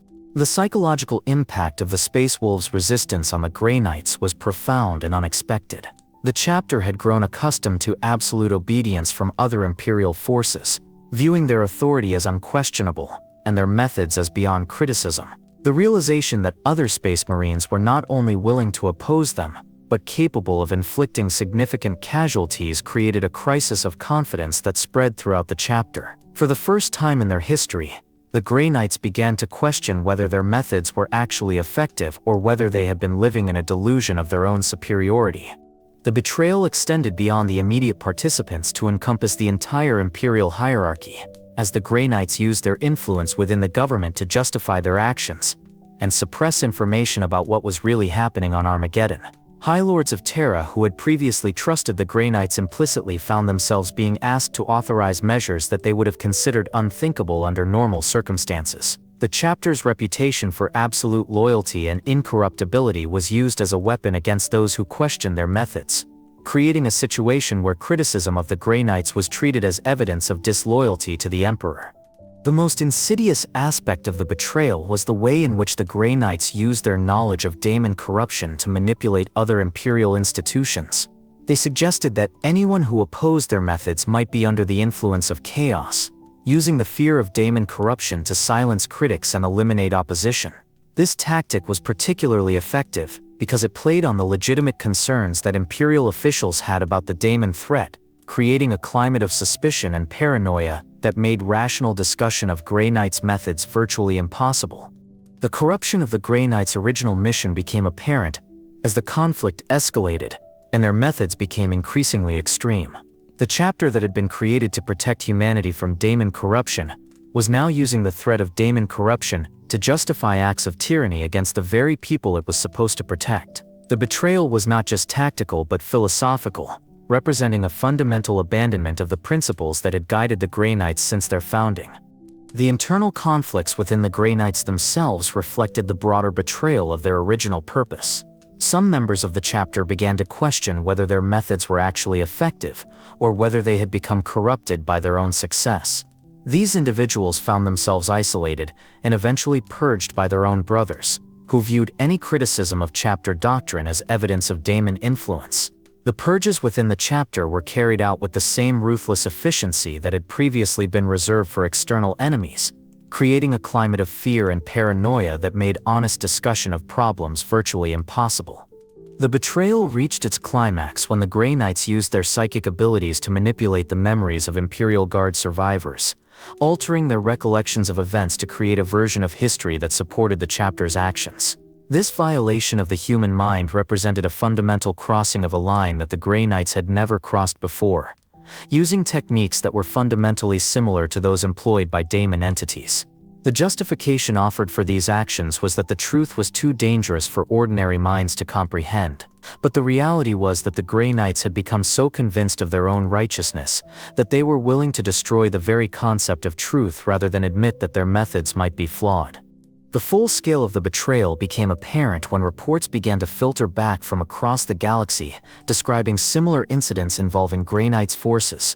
The Armageddon campaign had not been an isolated case of excessive force, but part of a systematic pattern of behavior that reflected fundamental changes in the chapter's culture and values.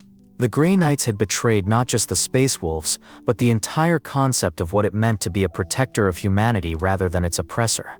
The psychological trauma inflicted on the Space Wolves by the betrayal was severe and lasting. Warriors who had spent their entire lives serving the Emperor found themselves declared traitors by the very forces that were supposed to be their most trusted allies. The cognitive dissonance created by this situation led to the development of new forms of mental conditioning within the Space Wolves that were designed to help them cope with the reality that their own government had turned against them. The betrayal created wounds that would take millennia to heal, poisoning the relationship between the two chapters and creating a legacy of mistrust that would affect Imperial politics for generations. The betrayal of the Space Wolves represented more than just a tactical error or a failure of leadership. It was a fundamental corruption of the Grey Knights' original purpose, and a betrayal of the trust that had been placed in them by the Emperor himself. The chapter that had been created to be humanity's ultimate protector had become its most dangerous enemy, using their reputation for purity and righteousness to justify acts of tyranny that would have been condemned if committed by any other organization. The Great Betrayal was not just an event but a transformation, marking the moment when the Grey Knights ceased to be heroes and became something far more dangerous and ambiguous. The breakdown of the Grey Knights' relationship with the wider Imperium following the months of shame created a cascade of failures that exposed the fundamental weaknesses in the chapter's organizational structure and philosophical foundations. The infrastructure that had supported their operations for centuries began to crumble as other Imperial institutions withdrew their cooperation and resources. The network of allies and contacts that had enabled the Grey Knights to operate across the galaxy started to dissolve, leaving them increasingly isolated and dependent on their own limited resources. The most immediate consequence of the collapse was the loss of intelligence networks that had provided the Grey Knights with advance warning of daemon incursions. The Inquisition, which had been their primary source of information about chaos activities, began to withhold critical intelligence as a growing number of Inquisitors questioned whether the Grey Knights could be trusted with sensitive information. The loss of this intelligence capability meant that the Grey Knights were increasingly forced to respond to daemon threats after they had already manifested, rather than preventing them from occurring in the first place. The retreat from cooperative operations with other Imperial forces was both a tactical necessity and a strategic disaster. The Grey Knights found themselves unable to work with other Space Marine chapters, whose leadership had been horrified by the reports of what had happened on Armageddon. The Imperial Guard, which had previously provided logistical support and manpower for large-scale operations, began to refuse requests for assistance. Even the Adeptus Mechanicus, which had been instrumental in developing and maintaining Grey Knights' equipment, started to distance itself from the chapter as tech priests reported feeling spiritually contaminated by their exposure to anti-daemon techniques. The unity that had been the Grey Knights' greatest strength began to fracture as different factions within the chapter developed competing interpretations of their mission and methods. Some members, horrified by what they had witnessed during the months of shame, began to advocate for a return to the chapter's original principles and a rejection of the extreme measures that had been adopted during the desperate innovations period. Others argued that the criticism they faced was evidence that they needed to become even more ruthless and secretive in their operations. Viewing the collapse of their relationships with other Imperial institutions as proof that ordinary humans were incapable of understanding the true nature of the daemon threat. The philosophical divisions within the chapter manifested in increasingly bitter disputes about tactics, recruitment, and the interpretation of their founding mission. The moderates, who sought to reform the chapter's methods and rebuild their relationships with other imperial forces, found themselves opposed by hardliners who viewed any compromise as a betrayal of their sacred duty. These internal conflicts were exacerbated by the psychological trauma that many Grey Knights had experienced during the months of shame, as warriors who had spent their entire lives believing in their own righteousness struggled to come to terms with the realization that they might have become the very thing they were supposed to fight against. The final desperate attempts to maintain control over the situation revealed the extent to which the Grey Knights had lost touch with reality. The chapter's leadership, faced with mounting criticism and diminishing resources, began to implement increasingly extreme measures to maintain their authority and suppress dissent. They expanded the use of memory modification techniques to include not just civilians but other imperial officials, attempting to create a version of history that would justify their actions and restore their reputation. These efforts were largely unsuccessful, as the alterations were often detected by experienced psychers and only served to further erode trust in the chapter. The collapse of the Grey Knights' influence extended beyond their immediate operational capabilities to affect their fundamental identity as an organization. The chapter that had once been renowned for its unity and discipline began to fragment into competing factions that were more concerned with internal power struggles than with fighting daemon threats. The Grand Masters who had once coordinated their actions across the galaxy found themselves increasingly isolated from their subordinates, as the psychic bonds that had linked the chapter together began to weaken under the strain of internal conflict. The loss of recruiting worlds and training facilities created a crisis that threatened the chapter's long-term survival. Many of the worlds that had previously provided candidates for transformation into Grey Knights began to refuse cooperation, either because they had learned too much about the chapter's methods, or because they had been traumatized by their exposure to Grey Knights' operations. The sophisticated network of safe houses and supply caches that had supported Grey Knights' operations across the galaxy began to collapse as local populations turned against them, and other imperial institutions withdrew their support. The technological advantages that had made the Grey Knights superior to other imperial forces began to erode as the Adeptus Mechanicus reduced its support for their equipment and research programs. The advanced weapons and armor that had been the hallmark of Grey Knight's superiority required constant maintenance and upgrading. But the tech priests who had previously provided this support were increasingly reluctant to work with a chapter that they viewed as spiritually contaminated. The result was a gradual decline in the effectiveness of Grey Knight's equipment, making them more vulnerable to daemon attacks and less capable of achieving the decisive victories that had been their trademark. The psychological impact of the collapse on individual Grey Knights was severe and long-lasting. Warriors who had joined the chapter believing that they were serving as humanity's ultimate protectors found themselves reviled by the very people they had sworn to defend. The cognitive dissonance created by this situation led to the development of new forms of mental conditioning that were designed to help Grey Knights cope with their isolation. But these techniques were themselves corrupting, creating warriors who were capable of maintaining their sense of righteousness, even in the face of overwhelming evidence that their methods were flawed. The breakdown of communication between different Grey Knights forces created operational disasters that further undermined the chapter's effectiveness.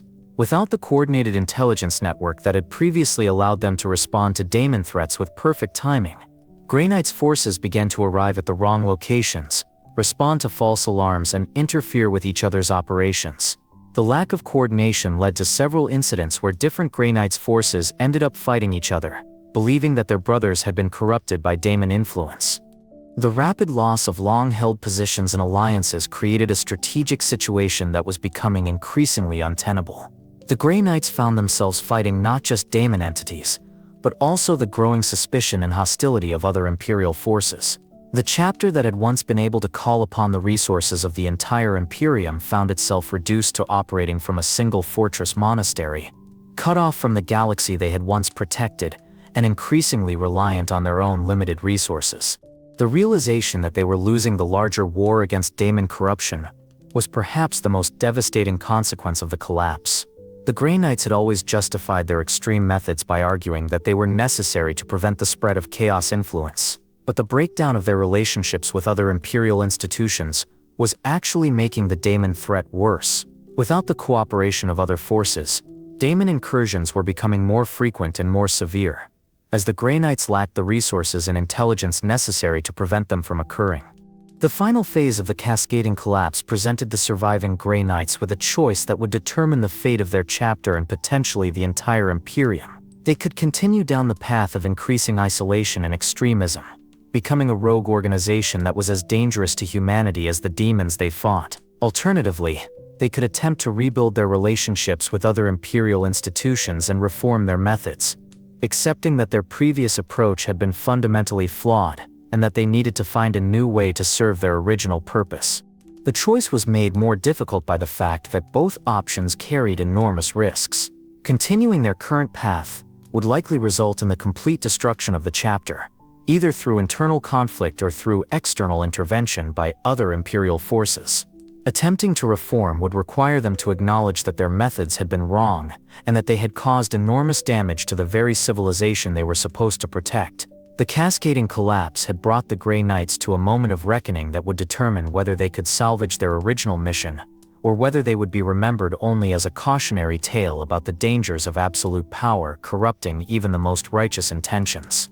The climactic confrontation that would determine the fate of the Grey Knights began not with the manifestation of some greater daemon or the opening of a massive warp rift, but with the arrival of a single Inquisitor at the gates of the Citadel of Titan. Inquisitor Hector Rex of the Ordo Malleus bore with him a warrant sealed with the personal authority of the Emperor himself, a document that had not been issued in over 1,000 years. The warrant authorized him to conduct a full investigation into the Grey Knights' methods and, if necessary, to disband the chapter entirely for acts of heresy and treason against the Imperium. The Grey Knights' initial response to the warrant was one of outraged disbelief. The chapter that had served as the Inquisition's ultimate weapon against daemon threats found themselves being investigated by the very organization they had worked with for millennia. The Supreme Grand Master, supported by the hardline faction within the chapter, declared that the warrant was invalid and that no external authority had the right to judge their actions. This decision represented a fundamental challenge to the Imperial hierarchy and a declaration that the Grey Knights considered themselves above the law. The siege of the Citadel of Titan that followed was unlike any conflict in Imperial history. The fortress monastery that had been designed to be impregnable against daemon incursions found itself under assault by forces that knew its every weakness and vulnerability. The attacking force was not composed of enemies of the Imperium, but of its most loyal servants, led by Inquisitors who had once worked alongside the Grey Knights and Space Marines from chapters that had previously considered them allies. The battle began with attempts at negotiation, as moderate elements within the Grey Knights sought to find a peaceful resolution to the crisis. These efforts were sabotaged by the hardliners, who viewed any compromise as a betrayal of their sacred duty and a sign of weakness that would only encourage their enemies. The moderates found themselves caught between two equally unacceptable alternatives, forced to choose between loyalty to their chapter and loyalty to the Imperium they had sworn to protect. The first phase of the siege saw the Grey Knights employing their most advanced defensive systems against Imperial forces for the first time in their history. The psychic barriers that had been designed to keep daemons out of the Citadel proved equally effective against Space Marines and Inquisitors, creating an impenetrable shield that made direct assault impossible. The irony was not lost on the attackers, who found themselves facing defenses that they had helped to design and implement. The turning point came when a group of moderate Grey Knights, led by a Grand Master whose name has been stricken from all records, made the decision to lower the fortress's shields and allow the Imperial forces to enter. This act of apparent betrayal was actually an act of supreme loyalty, as these warriors recognized that the chapter's survival depended on their willingness to submit to Imperial authority and accept judgment for their actions. The decision created a schism within the Grey Knights that would never fully heal, as brothers who had fought together for centuries found themselves on opposite sides of a conflict that would determine their chapter's fate. The battle within the Citadel was more vicious than anything that had occurred during the daemon incursions that the Grey Knights had fought throughout their history. The narrow corridors and chambers of the fortress became killing fields where warriors who had once been allies fought with a desperation born of absolute conviction. The Grey Knights employed their most forbidden techniques against their attackers, using daemon-bound weapons and psychic powers that had been developed specifically for fighting entities from the warp. The psychological impact of the battle on all participants was devastating. The Imperial forces found themselves fighting against warriors who had been their most trusted allies in the war against chaos, while the Grey Knights were forced to confront the reality that their own government had turned against them. The cognitive dissonance created by this situation led to acts of extreme violence as both sides struggled to reconcile their actions with their fundamental beliefs about duty and loyalty. The climax of the battle came when the Supreme Grand Master, realizing that his position was hopeless, attempted to implement a final sanction protocol that would have destroyed the entire Citadel and everyone within it. The plan was to trigger a controlled warp breach that would banish the fortress into the Imperium, eliminating all evidence of the Grey Knight's existence and preventing their enemies from learning their secrets. The decision represented the ultimate expression of the mindset that had led the chapter to its current crisis, a willingness to destroy everything rather than admit that their methods had been flawed. The protocol was prevented from activation by the intervention of the moderate Grey Knights, who had recognized that their chapter's survival required them to make a choice between their pride and their purpose. The confrontation between the moderates and hardliners within the chapter was brief but decisive, with the moderates using their knowledge of the Citadel's systems to prevent the activation of the warp breach.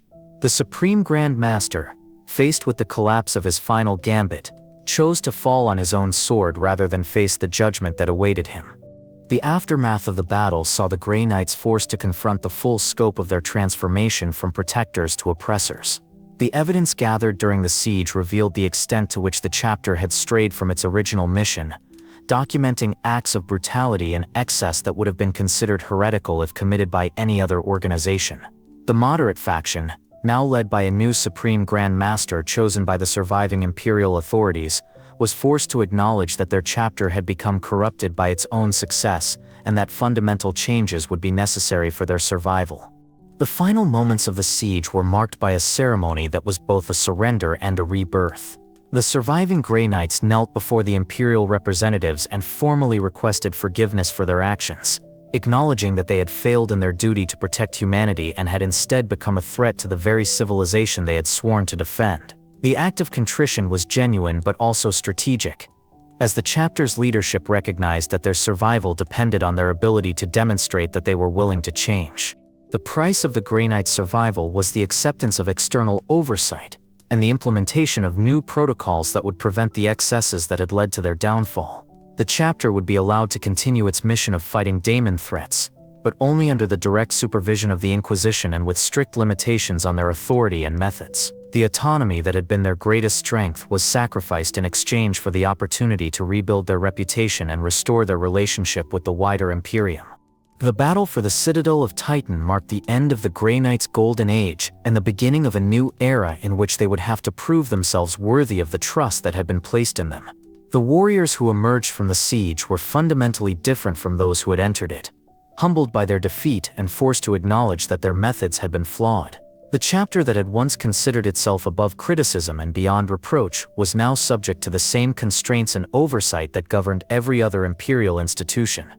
The final battle had been won not through the application of superior firepower or tactical brilliance, but through the willingness of the Grey Knights to accept responsibility for their actions and to submit to the authority of the Imperium they served. The victory was Pyrrhic for all involved, as the cost of preventing the chapter's complete destruction had been the sacrifice of everything that had made them unique and powerful. The Grey Knights had survived, but they had been forever changed by the experience, transformed from an autonomous force into a closely monitored instrument of imperial policy. The echoes of the final battle would resonate through the millennia that followed, serving as a reminder that even the most righteous intentions could be corrupted by pride, and that the price of absolute power was often the destruction of everything that made power worth having. The Grey Knights had learned the hardest lesson of all, that their greatest enemy was not the demons they fought, but the corruption that came from believing themselves to be beyond the reach of moral judgment and accountability. The hours following the end of the siege saw the Citadel of Titan transformed from a fortress of absolute authority into a scene of unprecedented chaos and confusion. The surviving Grey Knights, many of whom had never experienced defeat in their entire existence, struggled to comprehend the reality of their situation. Warriors who had spent centuries believing in their own infallibility found themselves prisoners in their own fortress, awaiting judgment from the very forces they had previously commanded. The psychological shock of this reversal was so severe that several Grey Knights suffered complete mental breakdowns, their enhanced minds unable to process the contradiction between their training and their current circumstances. The immediate priority for the Imperial forces was to secure the citadel and prevent any attempt by hardline Grey Knights to destroy evidence of their chapter's activities. Teams of inquisitors and tech priests worked frantically to access the fortress's databanks and archives, uncovering records that documented centuries of increasingly extreme actions and philosophical corruption. The scope of what they discovered was staggering, revealing that the Grey Knights' transformation from protectors to oppressors had been far more extensive and systematic than anyone had imagined. The different groups within the Imperial coalition struggled to cope with the reality of what they had accomplished. The Space Marines who had participated in the siege found themselves profoundly disturbed by the experience of fighting against fellow Astartes, while the Inquisitors who had authorized the action began to question whether they had made the right decision. The victory had been necessary, but it had also shattered fundamental assumptions about the nature of loyalty and authority within the Imperium, creating a crisis of confidence that would take years to resolve. The power vacuum created by the collapse of the Grey Knights' leadership structure created immediate operational challenges across the galaxy. Daemon incursions that would normally have been contained by Grey Knights' intervention began to spread unchecked, as no other Imperial force possessed the specialized knowledge and equipment necessary to deal with such threats effectively. The Inquisition found itself forced to develop new protocols for dealing with daemon manifestations, relying on conventional Space Marine chapters and Imperial Guard units that were poorly equipped for such missions. The struggle to fill the void left by the Grey Knights' removal from active service revealed the extent to which the Imperium had become dependent on their unique capabilities. The chapter's monopoly on anti-daemon warfare had created a situation where no other organization possessed the institutional knowledge necessary to fight such threats effectively. This dependence had been deliberately cultivated by the Grey Knights as a way of ensuring their continued relevance and autonomy, but it now created a strategic vulnerability that threatened the entire Imperium's ability to defend itself against chaos incursions. The unexpected consequences of the Grey Knights' defeat began to manifest almost immediately, as daemon entities across the galaxy seemed to sense the weakening of humanity's primary defense against their influence. Worlds that had been stable for centuries began to experience warp storms and psychic disturbances, while cults dedicated to the worship of chaos gods became more active and aggressive in their operations. The removal of the Grey Knights from active service had created a window of opportunity that the forces of chaos were quick to exploit. The new dangers that emerged during the transition period were unlike anything the Imperium had faced before. Without the Grey Knights' specialized knowledge and equipment, Imperial forces found themselves fighting daemon entities with conventional weapons and tactics that were woefully inadequate for the task. The casualty rates during these early engagements were horrific, with entire regiments of Imperial Guard being corrupted or destroyed by enemies that they could not hope to defeat through conventional means. The surviving Grey Knights watched these developments with a mixture of vindication and horror. The moderate faction argued that the crisis proved the necessity of their chapter's continued existence, while the hardliners claimed that it demonstrated the folly of subjecting their operations to external oversight. Both groups were forced to confront the reality that their actions had contributed to the current crisis, as their isolation and secrecy had prevented other Imperial forces from developing the capabilities necessary to fight daemon threats independently. The psychological trauma experienced by the Grey Knights during the immediate aftermath of their defeat was severe and long-lasting. Warriors who had spent their entire lives believing in their own righteousness found themselves forced to confront evidence of their chapter's corruption and brutality. The cognitive dissonance created by this revelation led to the development of new forms of mental conditioning that were designed to help Grey Knights cope with their guilt and shame. But these techniques were only partially successful in addressing the underlying psychological damage. The process of rebuilding the Grey Knights' relationship with other Imperial institutions proved to be far more difficult than anyone had anticipated.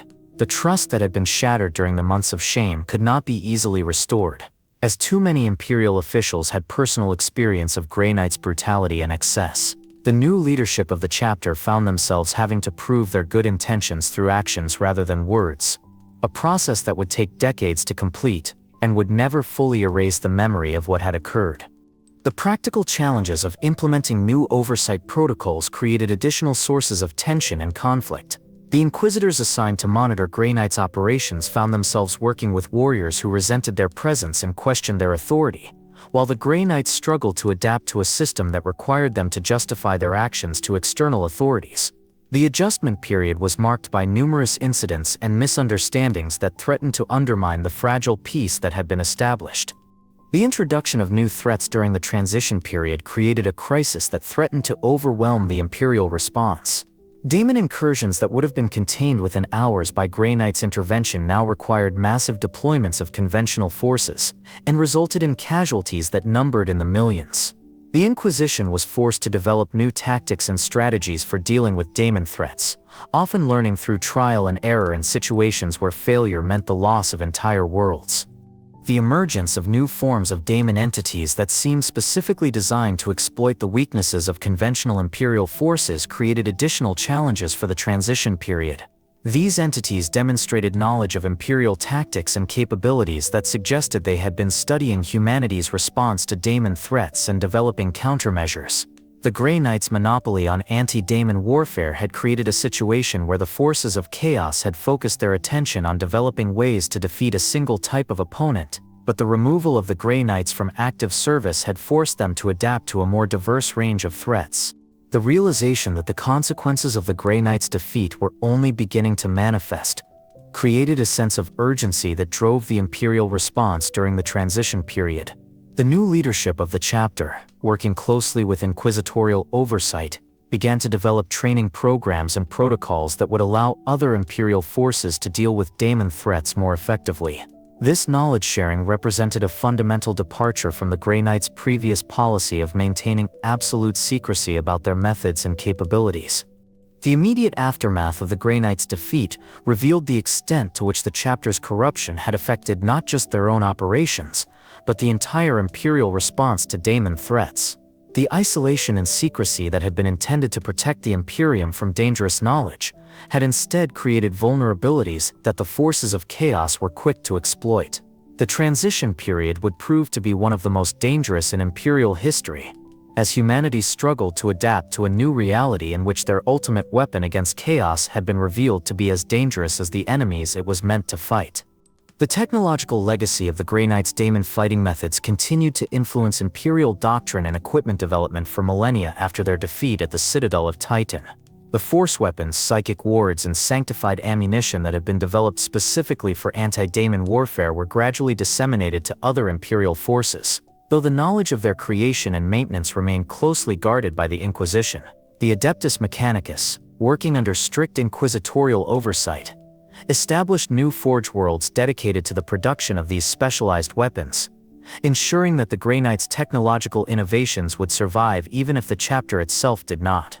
The most significant technological advancement to emerge from the Grey Knights' legacy was the development of standardized daemon detection equipment that could be used by conventional Imperial forces. The psychic resonance scanners and corruption meters that had once been exclusive to the Grey Knights were simplified and mass-produced, allowing Imperial Guard units and Space Marine chapters to identify daemon incursions before they could fully manifest.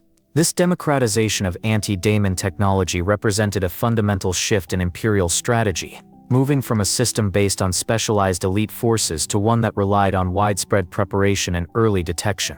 The cultural impact of the Grey Knights' rise and fall on Imperial understanding of daemon warfare was profound and lasting.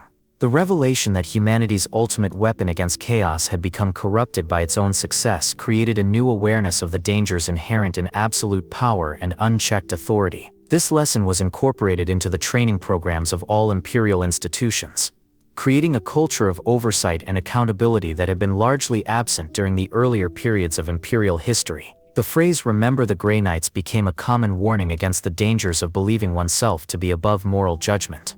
The ongoing conflicts created by the Grey Knights' actions during their period of extremism continued to affect Imperial politics and military operations for thousands of years. The Space Wolves' grudge against the Grey Knights became a permanent fixture of Imperial politics, with the Fenrisian warriors maintaining a careful watch over the Reformed chapter and intervening whenever they perceived signs of their old arrogance returning. This rivalry created a system of natural checks and balances that helped prevent the Grey Knights from falling back into their previous patterns of behavior. The hidden survivors and remnants of the Grey Knights' original hardline faction created a persistent security threat that required constant vigilance from the Inquisition. Small groups of Grey Knights who had refused to accept the new order established secret bases throughout the galaxy, conducting unauthorized operations against daemon threats while maintaining their belief in the superiority of their old methods. These rogue elements became the subject of intensive manhunts that lasted for centuries, with some groups evading capture for millennia before finally being eliminated or brought back into the fold. The evolution of the Grey Knight's role in the modern Imperium reflected the lessons learned from their period of corruption and the subsequent Reformation. The chapter that emerged from the crisis was fundamentally different from its predecessor, operating under strict oversight and with clearly defined limitations on their authority and methods. The new Grey Knights were forbidden from conducting operations without inquisitorial approval, required to justify their actions to external authorities, and subject to regular inspections and evaluations that ensured they remained true to their reformed mission. The development of new recruitment and training methods for the Grey Knights reflected the understanding that their previous isolation had been a contributing factor to their corruption. The Reformed chapter was required to maintain closer ties with other imperial institutions, exchanging personnel and knowledge in ways that prevented the development of the insular culture that had previously characterized their operations. New Grey Knights were trained not just in daemon fighting techniques but in ethics and moral philosophy, ensuring that they understood the principles that should guide their actions. The relationship between the Grey Knights and the Inquisition was completely restructured following the crisis, with the Ordo Malleus assuming direct control over many aspects of the chapter's operations. Inquisitors were permanently stationed at all Grey Knights facilities, with authority to intervene in any operation that they deemed excessive or inappropriate. This arrangement was initially resented by the Grey Knights, who viewed it as an unacceptable limitation on their effectiveness, but it gradually proved to be beneficial in preventing the kind of mission creep that had led to their previous corruption. The impact of the Grey Knight's legacy on the broader imperial military doctrine was revolutionary, introducing concepts of combined arms operations and inter-service cooperation that had been largely absent from previous anti-daemon campaigns. The realization that no single organization could effectively combat all forms of chaos corruption led to the development of new tactical doctrines that emphasized coordination between different imperial forces rather than reliance on elite specialists. These changes made the imperial response to daemon threats more resilient and adaptable, though they also reduced the rapid response capabilities that had been the Grey Knights' greatest strength. The psychological effects of the Grey Knights' corruption and reformation on the imperial population were subtle but significant. The knowledge that even the most elite and trusted imperial forces could become corrupted by their own success created a new awareness of the importance of vigilance and accountability at all levels of imperial society. This awareness manifested in the development of new institutions and procedures designed to prevent the concentration of power in any single organization, creating a more distributed and resilient system of governance. The long-term consequences of the Grey Knights' actions extended beyond the imperial military to affect the broader relationship between the Imperium and the forces of chaos. The period of reduced anti-daemon effectiveness following the Grey Knights' defeat had allowed daemon entities to establish footholds in real space that proved difficult to eliminate, creating permanent threats that required constant monitoring and containment. These lingering infections became the focus of ongoing imperial operations that consumed enormous resources and highlighted the importance of preventing such problems from developing in the future. The influence of the Grey Knights' legacy on imperial legal and administrative systems was equally significant, leading to the development of new laws and regulations governing the conduct of elite military organizations. The Imperial Code was amended to include specific provisions for the oversight of specialized forces, establishing clear lines of authority and accountability that prevented any single organization from operating with the autonomy that had characterized the Grey Knights during their period of corruption. These changes were resisted by some imperial institutions, but they ultimately proved to be essential for maintaining the stability and effectiveness of the imperial system. The technological innovations that emerged from the study of Grey Knights' methods continued to drive advances in imperial science and engineering for millennia. The understanding of warp energy manipulation that had been developed for anti-daemon warfare found applications in faster-than-light communication systems, psychic shielding technology, and even improvements to the Astronomicon itself. These advances represented a positive legacy of the Grey Knights' work, demonstrating that their contributions to imperial civilization extended far beyond their military capabilities. The ongoing influence of the Grey Knights' story on imperial culture and education ensured that the lessons learned from their rise and fall would not be forgotten. The tale of the chapter that had saved humanity from daemon corruption only to become corrupted by its own success became a standard component of imperial military training programs, serving as a cautionary tale about the dangers of absolute power and the importance of maintaining moral standards even in the face of existential threats.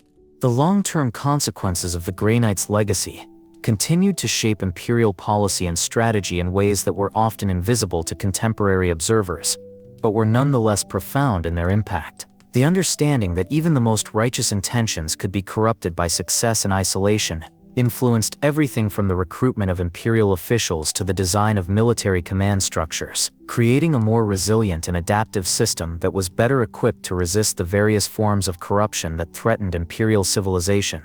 The discoveries made in the 41st millennium about the Grey Knight's true origins and purpose have revealed layers of complexity that challenge everything the Imperium thought it knew about the chapter's founding and mission. Archaeological expeditions to Terra's deepest vaults have uncovered evidence suggesting that the Emperor's creation of the Grey Knights was not a response to the daemon threat revealed during the Horus Heresy, but part of a much older plan that predated the Great Crusade itself. These findings indicate that the Master of Mankind possessed knowledge of the Chaos Gods and their servants long before the Galactic Civil War made their existence undeniable to the rest of humanity. The most disturbing revelation to emerge from these investigations is the suggestion that the Grey Knight's corruption was not an unforeseen consequence of their success, but an inevitable result of their very nature.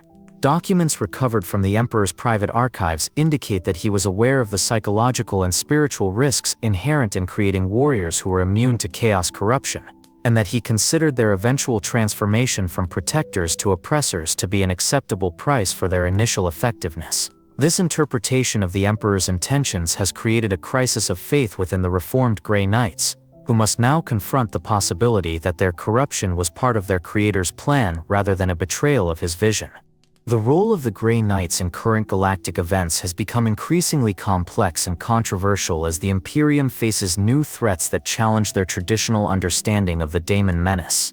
The opening of the Great Rift and the return of the Primarch Robout Guilliman has created new opportunities for daemon incursions, but it has also revealed that the nature of the chaos threat has evolved in ways that the Grey Knights' methods are not equipped to handle. The emergence of daemon entities that seem to be immune to traditional banishment techniques has forced the chapter to develop new approaches that push the boundaries of what is considered acceptable within Imperial doctrine. The ongoing debate about the Grey Knights' methods and effectiveness has intensified as the Imperium struggles to respond to the growing chaos threat in the wake of the Cicatrix Maledictum's formation. Some Imperial officials argue that the constraints placed on the Grey Knights following their reformation have made them less effective at a time when their capabilities are needed more than ever. Others contend that the chapter's previous excesses prove that their methods are inherently corrupting, and that alternative approaches to daemon warfare must be developed regardless of the short-term costs. The connections between the Grey Knight's story and ongoing 40K narratives have become increasingly apparent as new information emerges about the nature of the Emperor's plans and the role of the Chaos Gods in human history. The revelation that the Emperor may have made bargains with the Chaos Gods during the creation of the Grey Knights has profound implications for the Imperial cult and the nature of human worship of the Master of Mankind. These discoveries have led to the development of new heresies and schisms within the Imperium, as different factions interpret the evidence in ways that support their own theological and political agendas. The emergence of new daemon threats that seem specifically designed to exploit the weaknesses of the reformed Grey Knights has created challenges that test the limits of the chapter's new operating procedures. These entities demonstrate knowledge of Grey Knights' tactics and capabilities that suggest they have been studying humanity's primary anti-daemon force for millennia, waiting for the right moment to strike.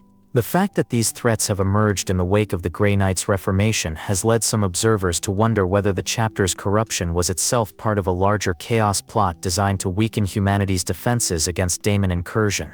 The question of whether the Grey Knights represent a solution to the daemon problem, or have become part of the problem they were created to solve, has become increasingly relevant as the Imperium faces new challenges in the 41st millennium. The chapter's history demonstrates that even the most righteous intentions can be corrupted by success and isolation, but it also shows that reformation and redemption are possible for those willing to acknowledge their mistakes and accept oversight.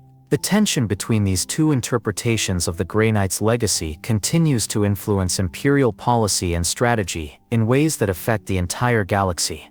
The implications of the Grey Knight's story for the future of the Imperium are profound and troubling. The chapter's transformation from protectors to oppressors and their subsequent reformation demonstrate both the potential and the limitations of humanity's response to existential threats. The lesson that absolute power corrupts absolutely is one that the Imperium has learned at great cost, but it remains to be seen whether this knowledge will be sufficient to prevent similar corruption from occurring in other Imperial institutions. The role of the Grey Knights in the current state of the galaxy has become increasingly important as the Imperium faces challenges that require the kind of specialized knowledge and capabilities that only they possess.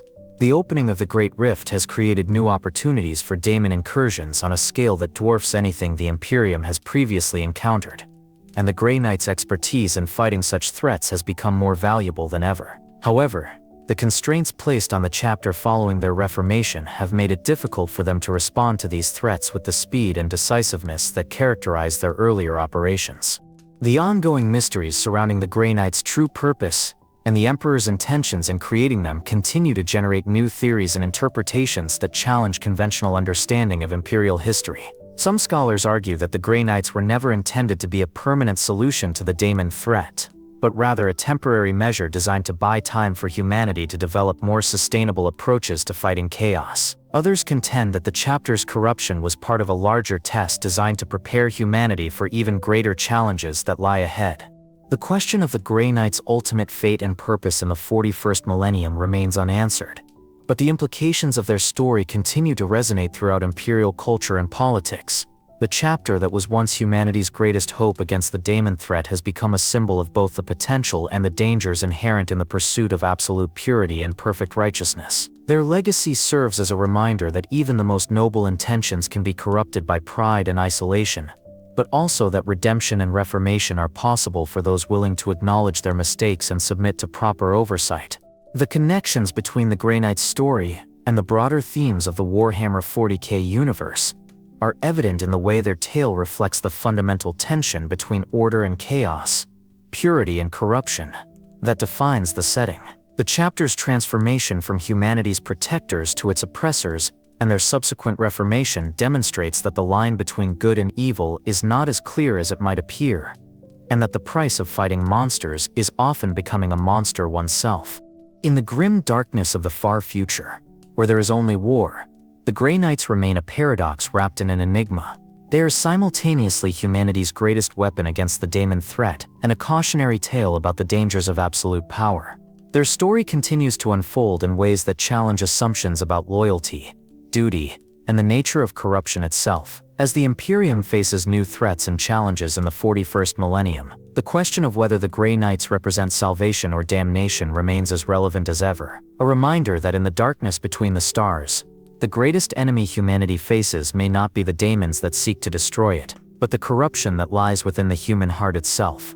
The legacy of the Grey Knights will endure as long as humanity continues to fight against the forces of chaos, serving as both an inspiration and a warning to those who would take up arms in defense of the Imperium.